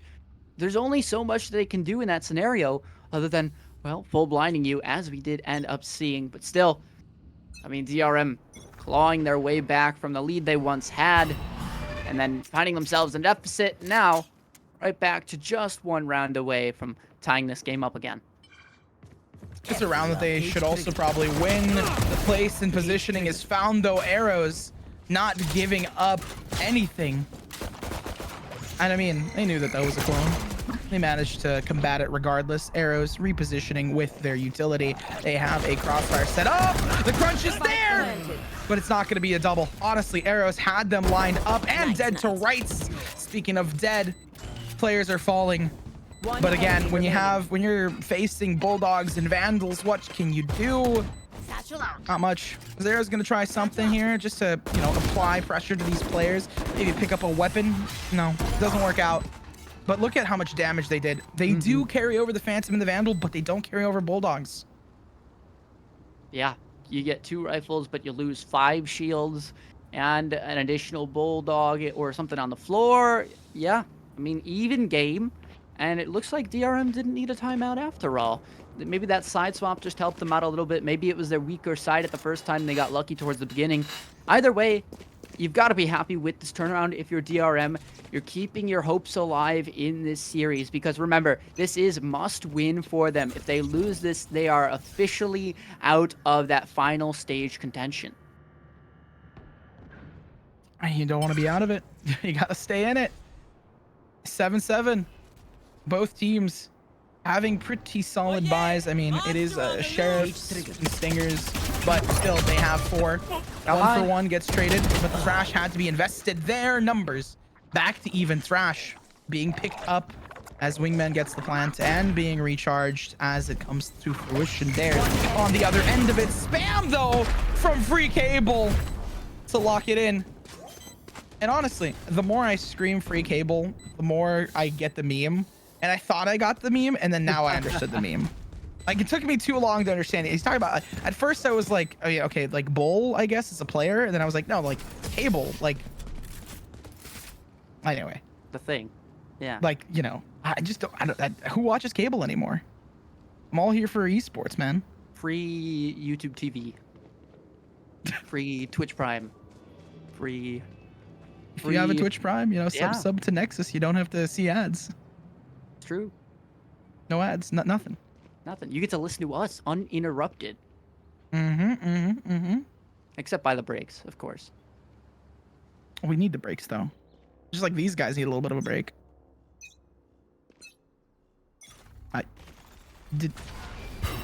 Anyway, we're gonna get back into it. We're gonna get straight back into the gameplay here because it is 8-7. All things considered, the Sushi Boys was able to win out on the round that they needed to with a solid retake. I mean, it did take them a little bit of time for the Sushi Boys to kind of come together in the previous half, so I'm not surprised that it's taken them a little bit of room to, you know, rethink their thoughts as they push together.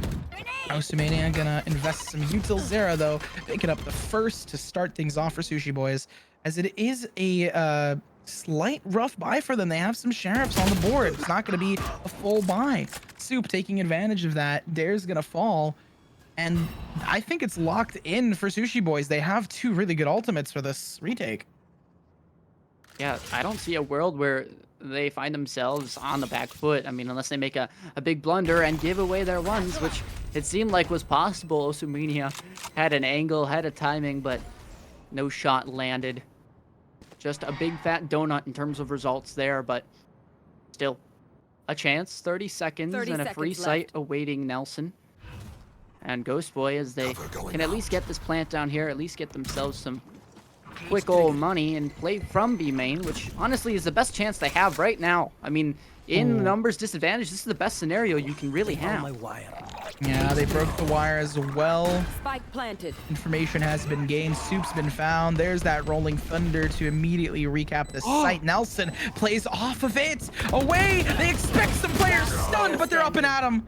Unfortunately, last player Out of charges. running from the back. They wanted to play around that ultimate. It didn't seem to work. Shots land, but the defuse has been dealt with. Osumania now just running away. None of my stuff has malfunctioned yet. I understand that you're trying to play aggressive, that you're trying to get back the numbers advantage, but you're on B site Sunset. How many times you could just spam? You could just spam. It's really an unfortunate moment, because at that time you need to realize, okay, your win condition is your flank. What do you need to do? Stall. Wait for that flank to come through. Even if you guys die, you're going to have a better chance. You're going to do more damage. And now instead you're on an eco. You're down 2 rounds. And it seems like we're just repeating what we saw in the first half. Yeah, I mean, turn and burn, right? And for Sushi Boys, they want that. They want the repeat.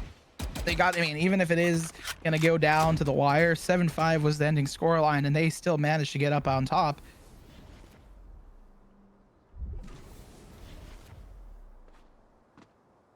Same kind of a hole from A main that we've been seeing in these past few rounds, and I feel like DRM have to kind of find a way to address it other than how they have been. They need to change it up some way, shape, or form. Some mid control gain. Still waiting. An ultimate invested. The Thrash is going to wiggle its way around. There's that flash through. The timing's not there. Arrows. They had such good timing so far. How is it going to fall apart this time? Spam from the Soup is going to take you down deep, but unfortunately, this retake is just as clear. The timings have been so off for these players. Osumania picking up another. It seems so winnable, but yet so far. Osumania locks the 8th in. And again, it's just those small sort of micro timings that fall apart for Arrows, and then for Fade after that for Free Cable. Well, I mean, you have a few ultimates going into this round, but that's a round you surely would have loved to win, especially because that was an eco buy, right? That was an eco buy for the side of DRM, and they only used a Thrash. that's really, really costly because now you yourself are on an eco. And the only way you prevent this game from being tied up is if you kind of do what your opponents actually just did to you right back. Arrows, only with a classic in hand. They're on an eco. Dare's gonna pick them up here. It's looking like it's gonna be wrapped up 9-9. Hostmania playing on the heady towards the bottom. Looking towards Boba, seeing what they can find. Dare's just waiting around here, getting spotted by Zera. That was the only Vandal, and it's still working out for them. Zera finding another. Ult invested. They're playing off the site. Showstopper found. Zera on a 3-piece. The team starts to crumble together. Soup's on the defuse. Joms, Chef needs to be a nuisance here. Pros don't think they're gonna stick it. The spam does not come through. Wait, does it? It did? It does! What? Well, Wait, they won they it. defused. No, They got it. they got the defused. spam, they killed him, but then I saw the clutch and I was like, what's going on here? Yeah, the defuse came through, and that thrifty, well, not the thrifty, but the eco buy once again pays off. The back-to-back eco wins. And that's why donating over a gun is very, very dangerous. Sure, I think Zera actually came into that round having the rifle, or must have found it early. I don't know. I didn't spot it out. But either way, that advantage, that one rifle, shows you how close this team needs an advantage to secure it. And now spotting the spike, Zera already getting the first kill before getting traded, and Joms putting an op in the picture as this market players will start coming on in, and Joms is still there with that operator. Look at that op. It's so clean. I mean, now they have a showstopper. They have a from the shadows to kind of like mess with them. But realistically, that spike needs to go down. A-site entirely alive for the retake. Osu being captured? No. Does not get tethered. So they're going to be at least a little bit more understanding of it. I feel like if they pop the neural theft here to secure the 11th round, I won't even be like, you know, why did they? No, it makes sense. There's no body though. There's no corpse for them to be found. So not a possibility. Instead, they're just going to be waiting here, seeing what they can find. Jom's just going to hold this. The rotate comes out towards A. Yeah.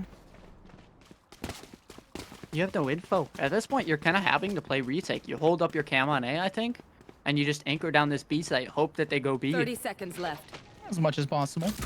And they do have the cam here, so Arrows hears them running and calls for that rotate. So it makes sense. The cage comes through. So now they know, okay, Nelson, Osu, understanding. I feel like you could do without it. Just hold that angle instead of popping the cage to get space. Although they can't be too certain. Spike planted. Broken. The peek's not there. Peeking solo. You have the numbers. Jom's on close. What? Okay, I mean, they had the numbers. They almost lost it because Joms, by all measures and accounts, could have lost that fight so quickly.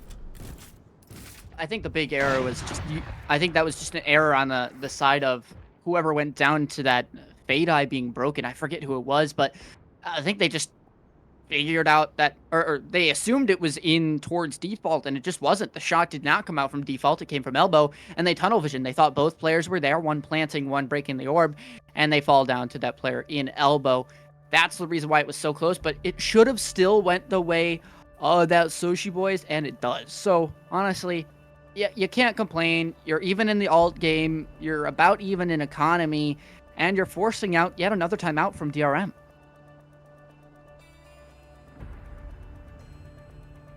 They're going to be, you know, thinking, all right, we just got, they retook twice. That previous one, we should have won that. We should have spammed it.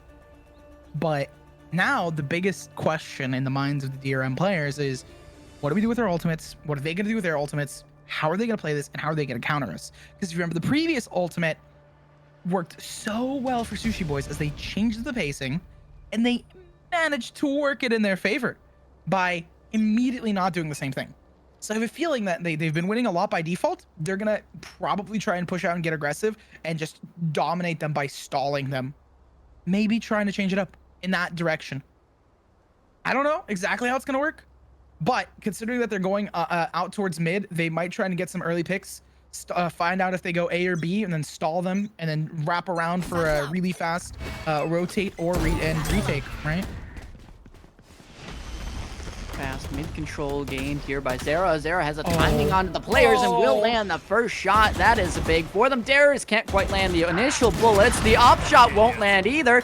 And that will make this game a 3v3, some way, shape, or form. And the shots, Zera is still good for them, landing the shots onto the clone, but the Yoru already goes on down. And this one, a 2v1 Osumania. Sure, with the showstopper, but yeah, there's an up in your face, and that is a map point for the side in your of face, Sushi Boys. Big disgrace. Don't know what to do but get out of this place. They try to displace, but they can't because they just get, you know, shot in the face. And now 12-8 on the board. We have not seen a you know, solid. I mean, they won, but just by like getting super aggressive, not even retaking. They did have a plan to still go for that retake, it seems, but they didn't like need to follow that. They could have been kind of loose with it, and I like that out of a sort of, you know, pug style team that Sushi Boys are. I mean, as much as they are that pug style team, it seems like they have at least initial ideas to go through. Sometimes you just see teams kind of just run in and hope for the best, relying on their aim, but this time there's set game plans. Osumania Spike down. Just shoot it. Oh my god. I was gonna say, why didn't they just send it into an angle at some point? They could have found the, you know, arrows. Unfortunately, it doesn't happen. The plant's gonna go down rather quickly. Paint shells to be popped on the site. Dares looking to see how much damage they can do out the corner, right in the middle of their ultimate on the retake. Soup finding Dares as they pop out. That's gonna be all they wrote. I mean, I'm telling you, the retakes have been so good. The site takes win. kind of rough for them. Oh my god! Did you see the chat? Yeah, that's what I was laughing at.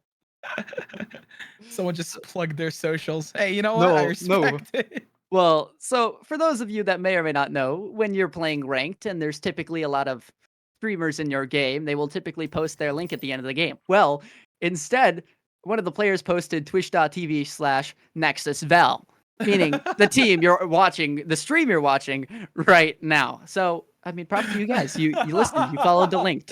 There's more lore to this. There's more lore to this because first they put Nexus Val, and then someone else puts their own Twitch, and then someone else is like, whoops, I'm dumb, and then puts the same Twitch. So, oh my god. Oh, this lore. This is absolutely goofy situation. I don't know if you looked at the stats. Dares went 26-17 with 5 first bloods. Zera, 6 first bloods, 18-17. The multi-kills that Dare has gotten, just staggering. Yeah, I mean, the scoreboard, it's kind of back and forth, but it is mainly those Sushi Boys at the top, and that's what it matters. Sure, Dares is on top, but you can't carry your team that much, or at least you didn't here, and that's going to be the unfortunate result for you. And if we want to take a look at their leaderboard after this game, so that result going on in, as well as the previous results from those previous games that finally loaded on in, right? DRM, they're out. They don't have a chance to come back in. They have one game left. If they win it, they would be put in at least 9th place. So that means they are done for the tournament. Sushi Boys, they're still in this one, tied with 3 other teams, but they certainly have a solid chance to make themselves the top 6 opponents. And honestly, props to them if they can manage to do so.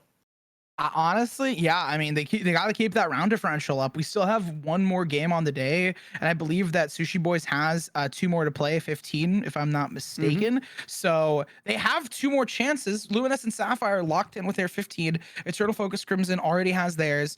Again, there's 2 more shots. There's only 1 for Outgoing Esports, so call it a Hail Mary, right? Where Outgoing Esports, they get a 13-0, cool, but you know, Sushi Boys, they have a shot to win 2 more with a high differential and outbeat that 13-0. So I wouldn't say, I didn't say it was like locked in for them, but for the story of that best of 1, Sushi Boys had a lot more at stake. DRM, obviously, they wanted to win just to prove that they're still a top-notch team, and they are, but Sushi Boys needed to win if they wanted to make it to playoffs. So, Right.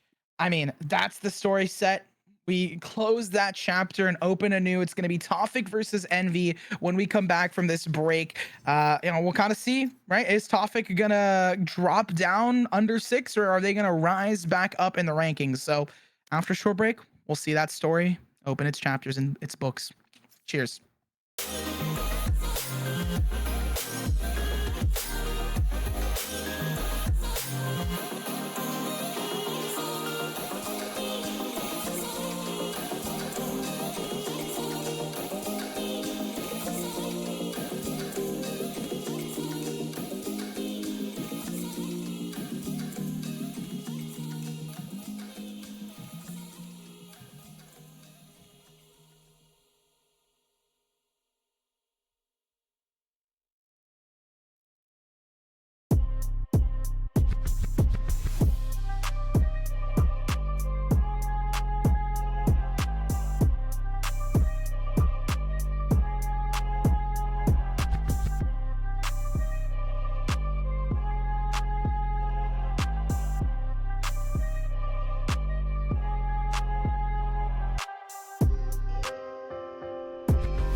Good evening, everyone. It is the third match of the day, Nexus Revival Series 3. So it's going to be, and it's also the final one. That's why I'm so hyped. That's why I'm so loud, because, you know, it's the final one. It's the final one of the day. It's the last time that we're going to be here for this weekend.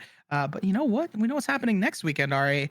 We're gonna have some more. I'm gonna say it now and I'm gonna say it at the end because I guess it lined it up for myself. 2 p.m. next weekend are the semi and grand finals. So come on by Saturday and Sunday here. Make sure to follow along for that. I'm gonna put the call to action now.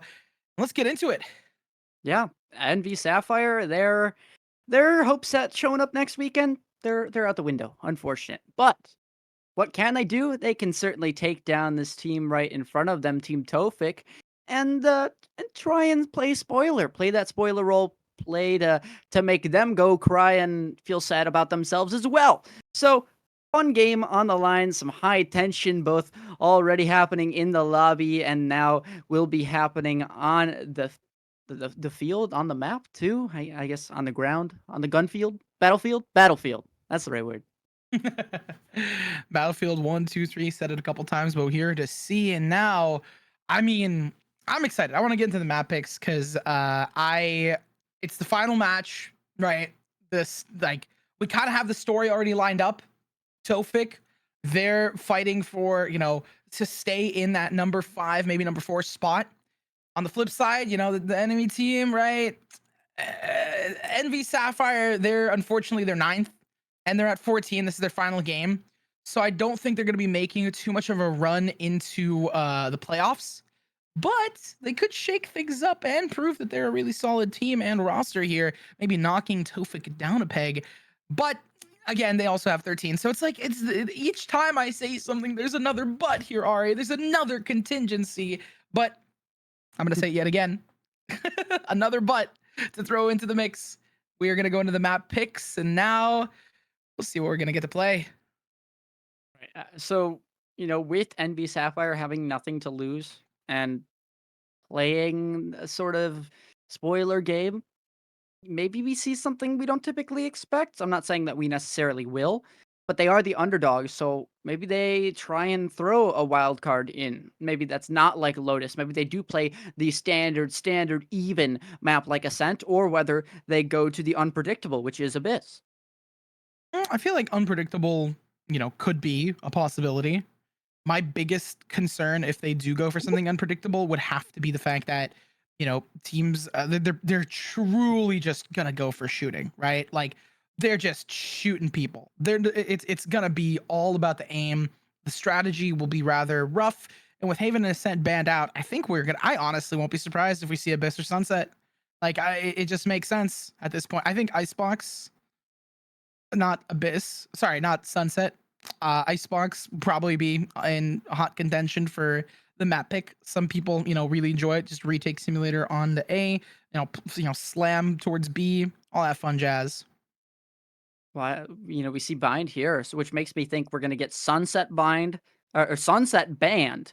Then we're gonna see. I lost my train of thought because I forgot how many maps there were. Sunset, then Icebox, and then it leaves it up to Lotus and Abyss. Okay, well I had them backwards, but it's gonna be Icebox and Sunset. How much you want to bet? Uh, I feel like Sunset is pretty likely. Like I feel like it's okay. I thought that would be Abyss. I think we go to Abyss then, no? Oh yeah, for sure. I mean, considering this team that has the next banned Ascent, which is pretty much copy and paste of Sunset. There you Yep. go. There we We're go. going on to Abyss, ladies and gentlemen. So for the final game of the day, you get to see a little bit of a wacky one, some wacky comps, fun strats, and overall a good time between these two because it is going to be something. Okay, but like this Abyss is just, oh my god, I'm gonna see some Sage Grim walls, we're gonna see some weird Harbor shenanigans, Yoru shenanigans as well. No Yoru, no. I'm just like, I feel like Sage isn't that bad on this map, but I also think that, like, you know, not always the strongest. The comps are gonna be so interesting on this. I feel like Deadlock, unironically, might be a better pick. And I know Beefy Broth is out here like, I don't know if we're going to go for Chamber or Dead. I feel like lock in the Deadlock because you have so much control of security. Security is A site CT. So, you know, if you visualize everyone A site with me, the CT spot, that's where it's called security. Why? I don't know.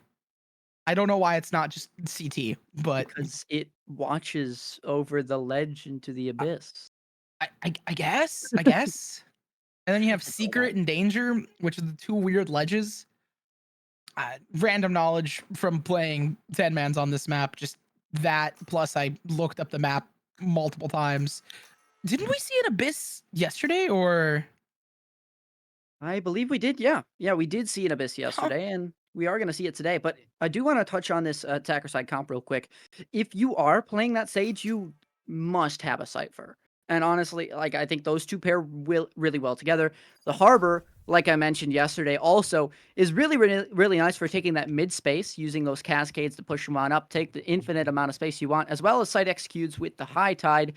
But the Deadlock is kind of the an interchangeable one with that Sage. I'm just surprised we don't see a Cypher because I feel like there's going to be some lurk timings that start to affect this Team Tofik side, or I believe that's...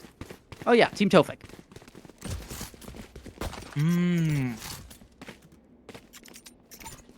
Yes, this should do. Okay. No cameras. I just heard that and I was like, I see. The production is sad. There's no static cams for the replay observing. A bit unfortunate, but still, it's a new map. Hey, look at the mini map. That's the one that makes me... No, not that mini map. Look at the mini map in the top right left-hand corner. It's kind of cut off. Like, do you see that it's cut off? Hey, I don't know about you. My map settings are perfectly fitting that inside the circle because I'm a weirdo. Well, mine are. I'm talking about on the stream. Okay, well, back to the game. Down towards library, we see Turb and Mons picking up some space. Catwalk has been gained, and A site being flooded into rather quickly. Through vents, they managed to get a lot of space. Vents being that little mid area where you could just stab things through. I don't know, how much of it do I need to explain? Mons gonna pick the first up. Vents are gonna be stuffed through as the players push through. They're barreling their way down, and this is where that Harbor utility can be really rough. Harbor, by the way, super useful for anti-spam, a really common meta on this map. Shots for Turb as they manage to continue to apply the pressure. 8 HP, Sunden picking up the shots, but defuse halfway done, and the players not found. It's gonna be a fast victory for the defensive side on the retake. I can see why they're going to play Harbor. I see their comp now. They're going to play fully for retake towards A and try and like hold, maybe contest to be a bit more. Well, yeah. I mean, the game plan for, I believe it was Envy Sapphire, was to play on site, get the bomb down. And unfortunately for them, that is not going to work against the Harbor because you can stick the defuse. I mean, it will sometimes when you have full guns, but on pistols, most certainly not. The time you break that gives them time to already have the bomb. So a little bit of a lapse of judgment, but I'm sure that lapse won't be recreated towards the same later rounds because, well, you will have those guns. Oh! Ooh. Oh, okay, well, there's also another one. Shots for Beefy Broth come through as they just crumble. Wow, okay. Really quickly, Envy Sapphire is just gonna get crumbled. Just gotta play around the slow fields and we're fine. And I gotta remember well, I was gonna say Envy Sapphire, they're playing spoiler, so they don't need like rounds here or there. They need to win. Yes, they just need a victory here, right? It's interesting, right? Because Tofik not only picked this, but there's some even deeper lore into Tofik. I don't know how much we shall divulge, but they picked this and they're winning currently. I just would hope that I want Envy Sapphire to kind of like apply a lot more pressure on them, make it harder. Aki just giving up all that space, not wanting to take the fight, immediately countered with another wall of their own. Actually, both teams have Harbor. Something that I, for some reason, did not notice until like 2 seconds ago. The comps are so different, right? There's not a single mirrored agent except for Harbor.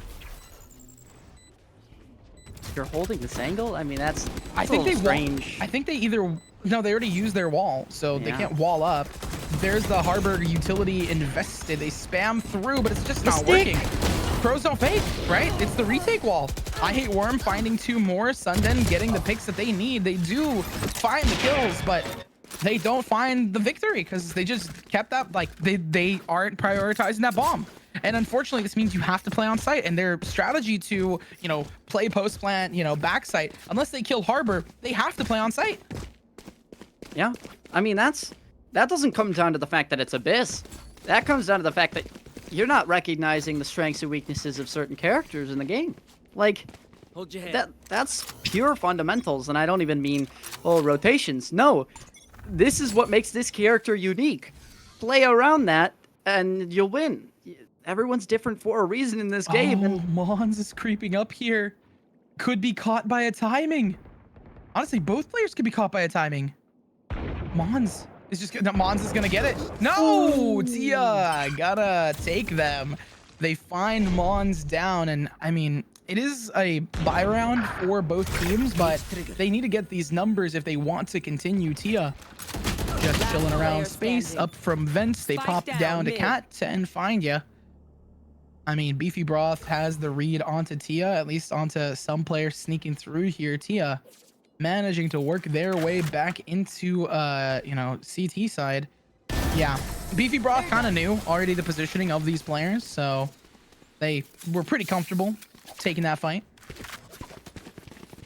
yeah, there really is only so much you can do. I would like this attacking side to slow it down a bit because you have double sentinel, right? Let the opponent kind of push up into you, make mistakes, because they don't have a cipher like you do, right? All they have is a deadlock. So the lurks, the slower pace, gonna be a lot better for you. Just we haven't quite seen it yet. Listening.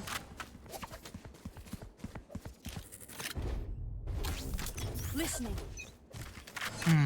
I mean, you said to slow it down. They're 5-manning it here. They do have some weaponry, so it's a buy up for them. Hey, it works with the thrash. Okay, they have the numbers. Saw picking up Beefy Broth. The op is there. It's light work for I Hate Worms as they wall themselves off. I know I exactly think they were going for where the you reds. They don't have I it. don't think they have it. And Psalm's not even close to it. There's 3 off, so they can't even grab the orb. There is no orb. They're gonna rotate through mid to B. It's just gonna be a hit on A, but there's no harbor. No harbor on the defense side means that they can play spam.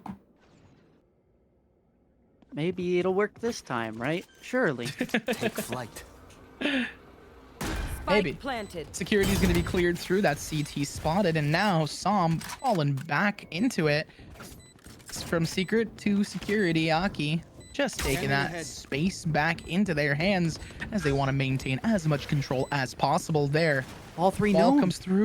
Shock dart, I think it's either to break the trips, but also just to apply even more pressure. I Hate Worms going off on the side, clearing things out. Blade Storm invested so they can be found. The spam starts, the defuse tapped.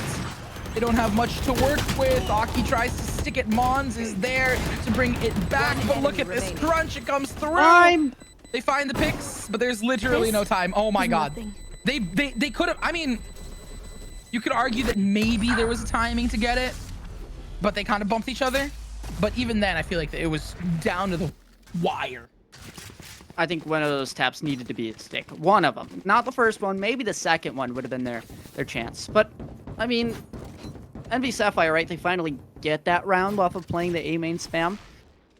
I hope for their sake that they don't think, oh, well, it worked. We can keep doing it. No, it's because you took down the harbor. And I swear, if they make the same mistake again, I'm going to be sad. And I'm going to lose my marbles. I think it'll be a little bit easier. Oh, that immediate information has been gained. Shelby gonna fall because of that. There's a res active though. Almost immediately they bounce back in terms of the numbers. Obscuri just looking what they can do here. They pop their own shield as they try to contest the space. It doesn't work. Turb is gonna find one. Aki gets another. Spams come through. It's just gonna be pinstripes yet again on that kill feed as it's a 2v2. Deadlock has Annihilation up and active if they want to invest into it, but it could be a fast rotation for the side of, I believe, Sapphire, right? I mean, they could do it, but yeah, they're going to. But it's going to be read into pretty quickly. Whoa. Whoa. Whoa. Definitely did not realize how close how close that ledge was, but they're still gonna have these trips to stall. Sensor tripped. Yeah, the spike goes down. Turb immediately popping that wall up. Annihilation invested. It should just be shot. Yeah. They get some info. They retake with this wall. They should. Come on, don't spam. Take danger control. Take danger control. There's trip there. It's gonna be so rough. Beefy Broth goes down. Now you have to take danger control. They spam through together. Thankfully, it works. Turb finds one. The timing, the margin is starting to slow. Som from the side is gonna peek and thrive. Turb takes you down. And I believe they have the timing here to find the 5th. Okay, you gotta defuse. They were just taking a second to admire the view. No, it's not 13-0. It's not at least 13-1. Yeah, I mean, really, that round should have probably gone the way of Envy Sapphire. They can either choose to play for spam or they play multiple angles like they did. You don't necessarily need to peek, but at least a jiggle, one that doesn't commit. Something of that sort, and you do take that round down. But Team Tofik, right, their adaptation was, we're not even going to let them get the bomb down on A site. And honestly, that's a fine read. I mean, you're kind of changing up how you hold it, conditioning the team to expect different things, but I think they can go back to their passive A setup, anchoring down B.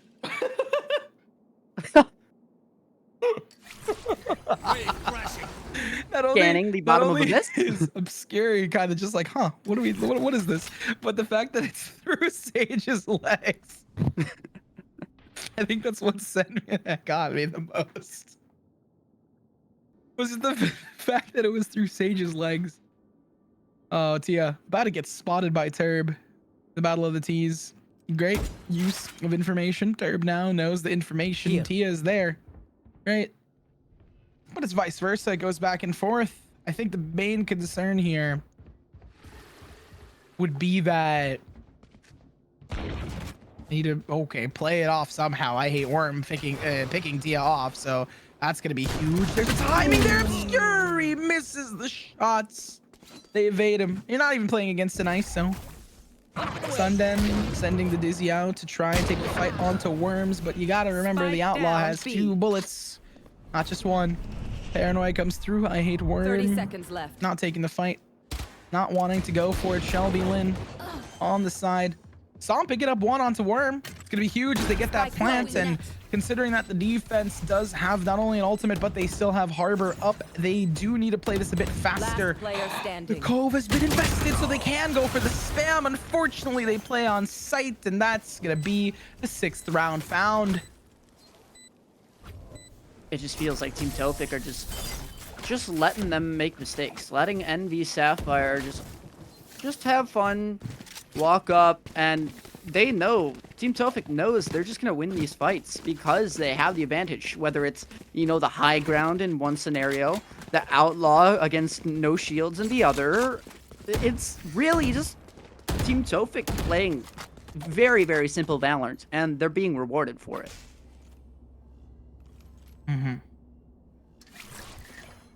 I mean, I feel like a counter would be to play something entirely different, entirely wacky, maybe, right? Oh, they're just rushing it into mid here with this wall. It'll be huge. Just don't get timinged with utility outs. Clear this together. 1 spotted, 2 gained, and now Mons gets out of dodge as fast as it starts. Hunter's Fury pushing through Turb. Not perturbed by the Hunter's Fury, just gotta push Spike instead down and A. take the fight. I think the only damage on Turb that round was from the Hunter's Fury, from their own teammate, just kind of grazing them gently. Well, you got yours, you got the clone, but you're gonna get flashed up, and in a 1v5, the answer is you will get nothing. It's gonna be the 7-1. We're going to Brazil, at least for this game. And I mean, it's not like this is an attack or defended sided map. It feels, if anything, attack sided, but it's just working so much better in favor of, you know, Team Tofik. They have the confidence, they have the comfort. It's an eco buy as well, so Time to jump. If you're Envy here, right? I'm trying to think, like, what do? They haven't really tried full rushing the B side yet, but that's because the deadlock's there. And honestly, it makes sense why they haven't. They can't exactly lurk up mid because Mons has been there time and time again. Looking for an extra kill here. No, the Tia has the position. timing. I was gonna say the position of Shelby more than anything. Good neural theft. Shelby now knows the position of where this Sova is. I'm gonna push onto A. Recon Spike goes planted. out. Spike falling. Have some room to work with. Okay, they pop the wall. They pop their own cove onto that bomb to contest that space. Going for the retake and the re-clear. Double wall. One with the clove. One with the sage wall. Immediately. Wait, they That's detained gonna their be a team? thrash. They detained their teammates? Is that a masterful fake, or is it just gonna be super bait here? Obscuri gonna fall. It's not gonna work for them. The numbers falling into Tofik's favor as Aki goes for the defuse. Tia finding 3. They're gonna tee it Wow. up to see. It's not gonna work. The 8th found for Tofik. Revealing area. Wow, I mean, Team Tofik, it just doesn't seem like they have any gaps. Like, they know how they want to play mid, they know how they want to play B, and A is a retake. So, if you're Envy Sapphire, you can't resort on these fundamentals because they have a set plan, your opponents. You really, I guess if you're taking A, you can't go back to A main. You have to extend out. Sound And sensor they up. just kept planting A main, kept playing from A main, and it's not working for you. So you're gonna have to change something up sooner or later.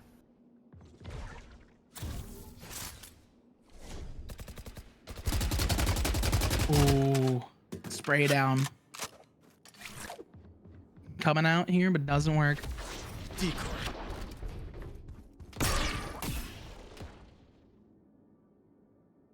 Again, the slower play has been working. At least with getting the plans. Mon's gonna be the first to fall. That is a great shot from Tia, but you know what is the actuality? You replicate it? Well, sure, You just will gets a not kill. kill Oh my no, ally. and there's a res. Okay, well, I mean, honestly, it's good to keep up the numbers. So I don't think it's completely bad, but immediately the numbers fall. Tia up, queued up, finds the 3, My ultimate is and the numbers dwindle. That res, kind of, you know, unfortunate, considering that it was on to, I believe, Omen, Shelby Lynn. So, not the best, but 30 still seconds works out. left. Plant's gonna fall. Psalm pushing in. They don't have to contend with a harbor, and they decide to take some aggro space. This is what I would expect from you to do on a harbor round, but unfortunately they're doing it now, or I guess fortunately for them they are, because I feel like the space will be a lot harder to clear. I hate Worm trying to wiggle their way in, and gonna get spotted. One enemy Bladestorm remaining. finds another. They Wow. fall so quickly. I feel like, again, this is a round where you maybe do spam. I don't know, did they invest that Sage Wall already? Yeah, they used it for the res. I was gonna say there's a really gnarly Sage Wall from the back of A main onto bridge. So if you get the plant onto bridge, you can pop that wall and just spam that little bridge area. I mean, ironically, you know, the play that we were saying needs to be made by this Envy side, just they make it, but on the wrong round. They make it in the round where they took out the harbor and the cove, and it's just, it shows a lack of understanding, I'm gonna be honest. And that's not necessarily to flame the team, but they do need to improve, right? You need to realize those things. That's what separate these teams from just a great one and a team that's playing in this tournament. Yeah, I mean, that is a really important thing that people just have not like gotten consistent with, or at least like for the time for this specific team, they haven't been super consistent on. Envy Sapphire needing to recognize, okay, when are we playing on site, when are we playing off site? It's like playing B Sunset, right? When are you playing on? When are you playing off? It's just about pacing and changing that pace. 9-1 the scoreline, and Tofik offered the timeout. Whether it's just to establish some dominance or to, I guess, have some fun with their coach. They just wanted to hang with them a little bit. I don't know. But we'll see if it continues to have the same result either way. Take flight. Shots through. Aki waiting out. Mons up on the side. Look at that wingy man go. They don't even plan. Wait, what? It's a fake! It's a fake! They're finally changing up the pacing! Caster asleep at the wheel. And honestly, so is the team Tofik. They're regrouping for the retake, but it's a little bit late. I Hate Worms just trying to have as much space. They have 45 seconds to get this bomb. Cover going out. I mean, it's doable now, but you're still on Sheriffs, right? You're facing an op, and I assume op is going to be the first contact. They have a Guardian? Oh, Turb going for the wide swing. That's the Guardian gone, and that's huge for the side of Tofik, as you know, that lurk could have been really deadly. Sunden showing some up, spam through onto Aki, one at the top. It's just gonna be victory. Here. The defuse though. You gotta stick the defuse. Pros don't fake. They took all these fights. They won all of them. But yet at the very end, when it came down to the preliminary, the basic of the game, La Bomba, you gotta stop it from being diffused. Oh, man. Like, we can give all this advice, right? Granted, it's not like the players can hear us. So, honestly, I'm not going to blame the players here. I'm going to blame the coach. Because you've seen the same mistakes from exactly our point of view. Time and time again. You need to make that call. Your players aren't seeing it. I'm not going to blame the coach. I'm going to blame the players because the coach made a good call to be like, hey, let's fake towards B. And the players could not, unfortunately, you know, they didn't keep that ball alive, and they didn't. A nasty flick shot coming through. Shelby finally grabbing Worm. They're going to stick it onto B. The broth is coming. It's foaming, and it's trying to spot and see. At this point, Obscuri, last player alive, just needing to spam and see if they can do something. I'm going to go back to that previous round just because of how insane it was. I'm not going to blame the coach because the coach, I would say, probably told them exactly like what they should do. Like, you need to fake towards the B site, try and take the space, right? We're going to push a little bit on A. We plant towards B. We invest a lot of util towards this A hit because, you know, it's going to sell it. Tofik's playing overly confident here. And then from there, we should have an easy plant. Even though it's on an eco, we should be able to finally get a 9-3, especially with the next round carrying the momentum in. This is a nice spot. But they couldn't. And I think it was just because they did not pay attention to that bomb. Like, again, I was talking about how they're taking these fights, and they were getting so engrossed in that, and Tofik was really doing good to divert their attention to the point where, you know, they didn't think about that bomb. Yeah. I mean, I'm not going to blame the coach on that one round, but I'm just saying, in general, up until that point, you let 10 rounds go where the same mistake happened. To me, the timeout should have been called earlier.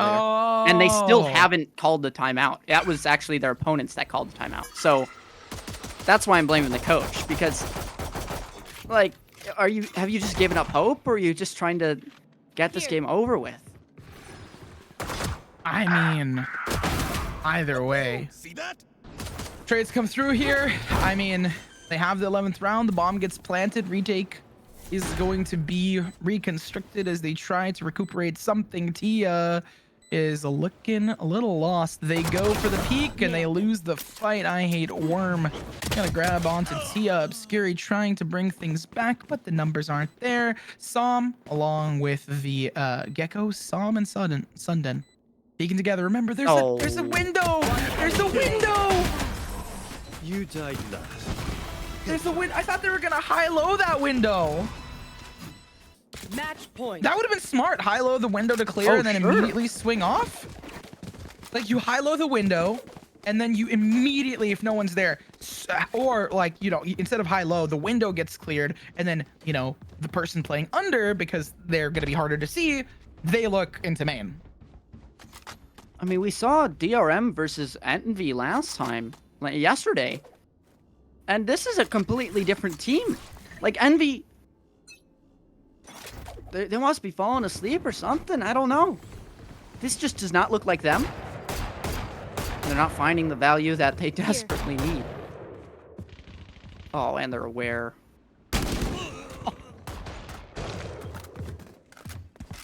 BP Broth gonna find it. I feel like it's gonna be locked in. I mean, we talked about 13-0, and it's like, no, the worst thing will be 13-1, and honestly, it looks like it. I just have no other Spike planted. clue of what to say. Well, I mean, assuming this is a 13-1 or at least a dominant win either way for Tofik, this helps them a lot in terms of top 6. One enemy Oh remaining. yeah, I was gonna say, Because- like, this is plus 12 to their round differential. Mm-hmm. Attackers win. Wow. What a dominant showing. They didn't do anything crazy. They just played it right. Yeah, I mean, I don't know what to say, Ari. Yeah. I mean, when we have maps like this, it's just like, okay, well, they did good.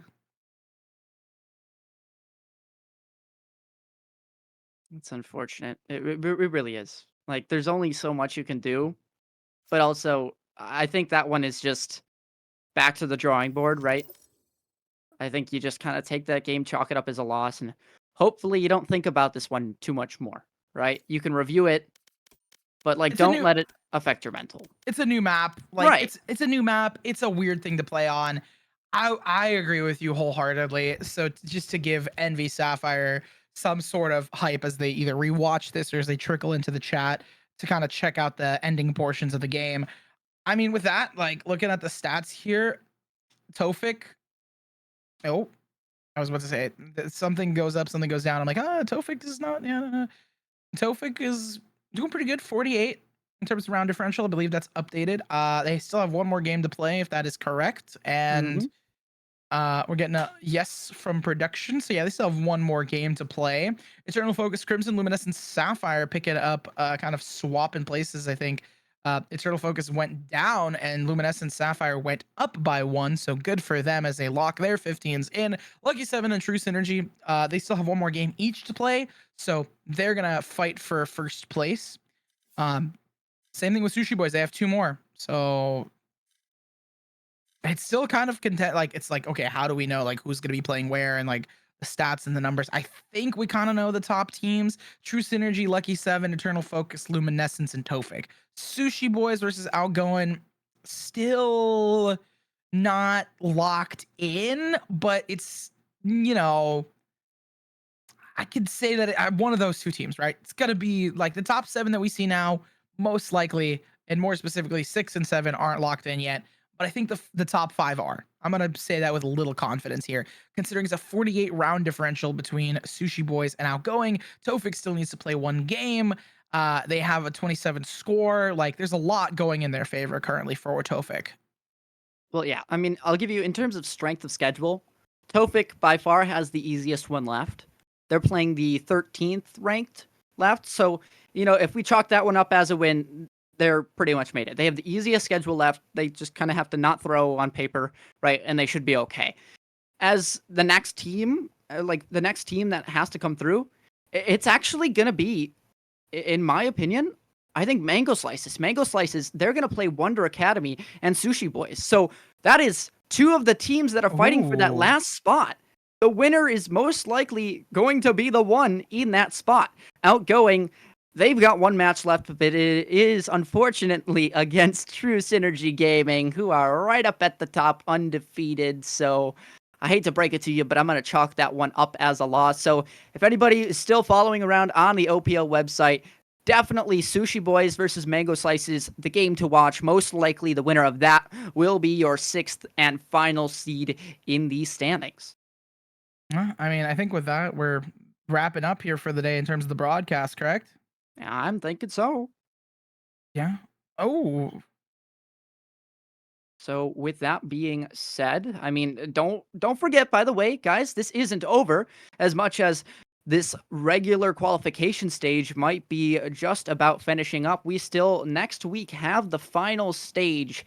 Next weekend at 2 p.m. EST, June 29th is what that says, is going to be the first part of it, and you're not going to want to miss that, to be honest. Like, it's just going to be a nice show. If you thought today was fun, just you wait until then, nerds. Yeah, I mean, I'm excited for it. I know I'm on the broadcast next week, so you guys will hear me, but I'm gonna, you know, I'm gonna be so curious to see who makes it. I think the bracket's gonna be really fun to watch. Yeah, the bracket going to be really fun to watch, especially we get to see that rematch between True Synergy Gaming and Lucky 7, or at least we hope to. But still, that is going to do it for the broadcast today. We're going to wish you all a good night. But first, we do have to thank our production. Thank you, production, for making everything possible, for organizing this tournament. And yes, you got your team Lucky 7 in the top 2 right now. How do you feel? I'm sure you feel fine. But yep, that's it for today. My name is Arcast. I was here with Nerds Corner, and we will see you guys next weekend. Take care.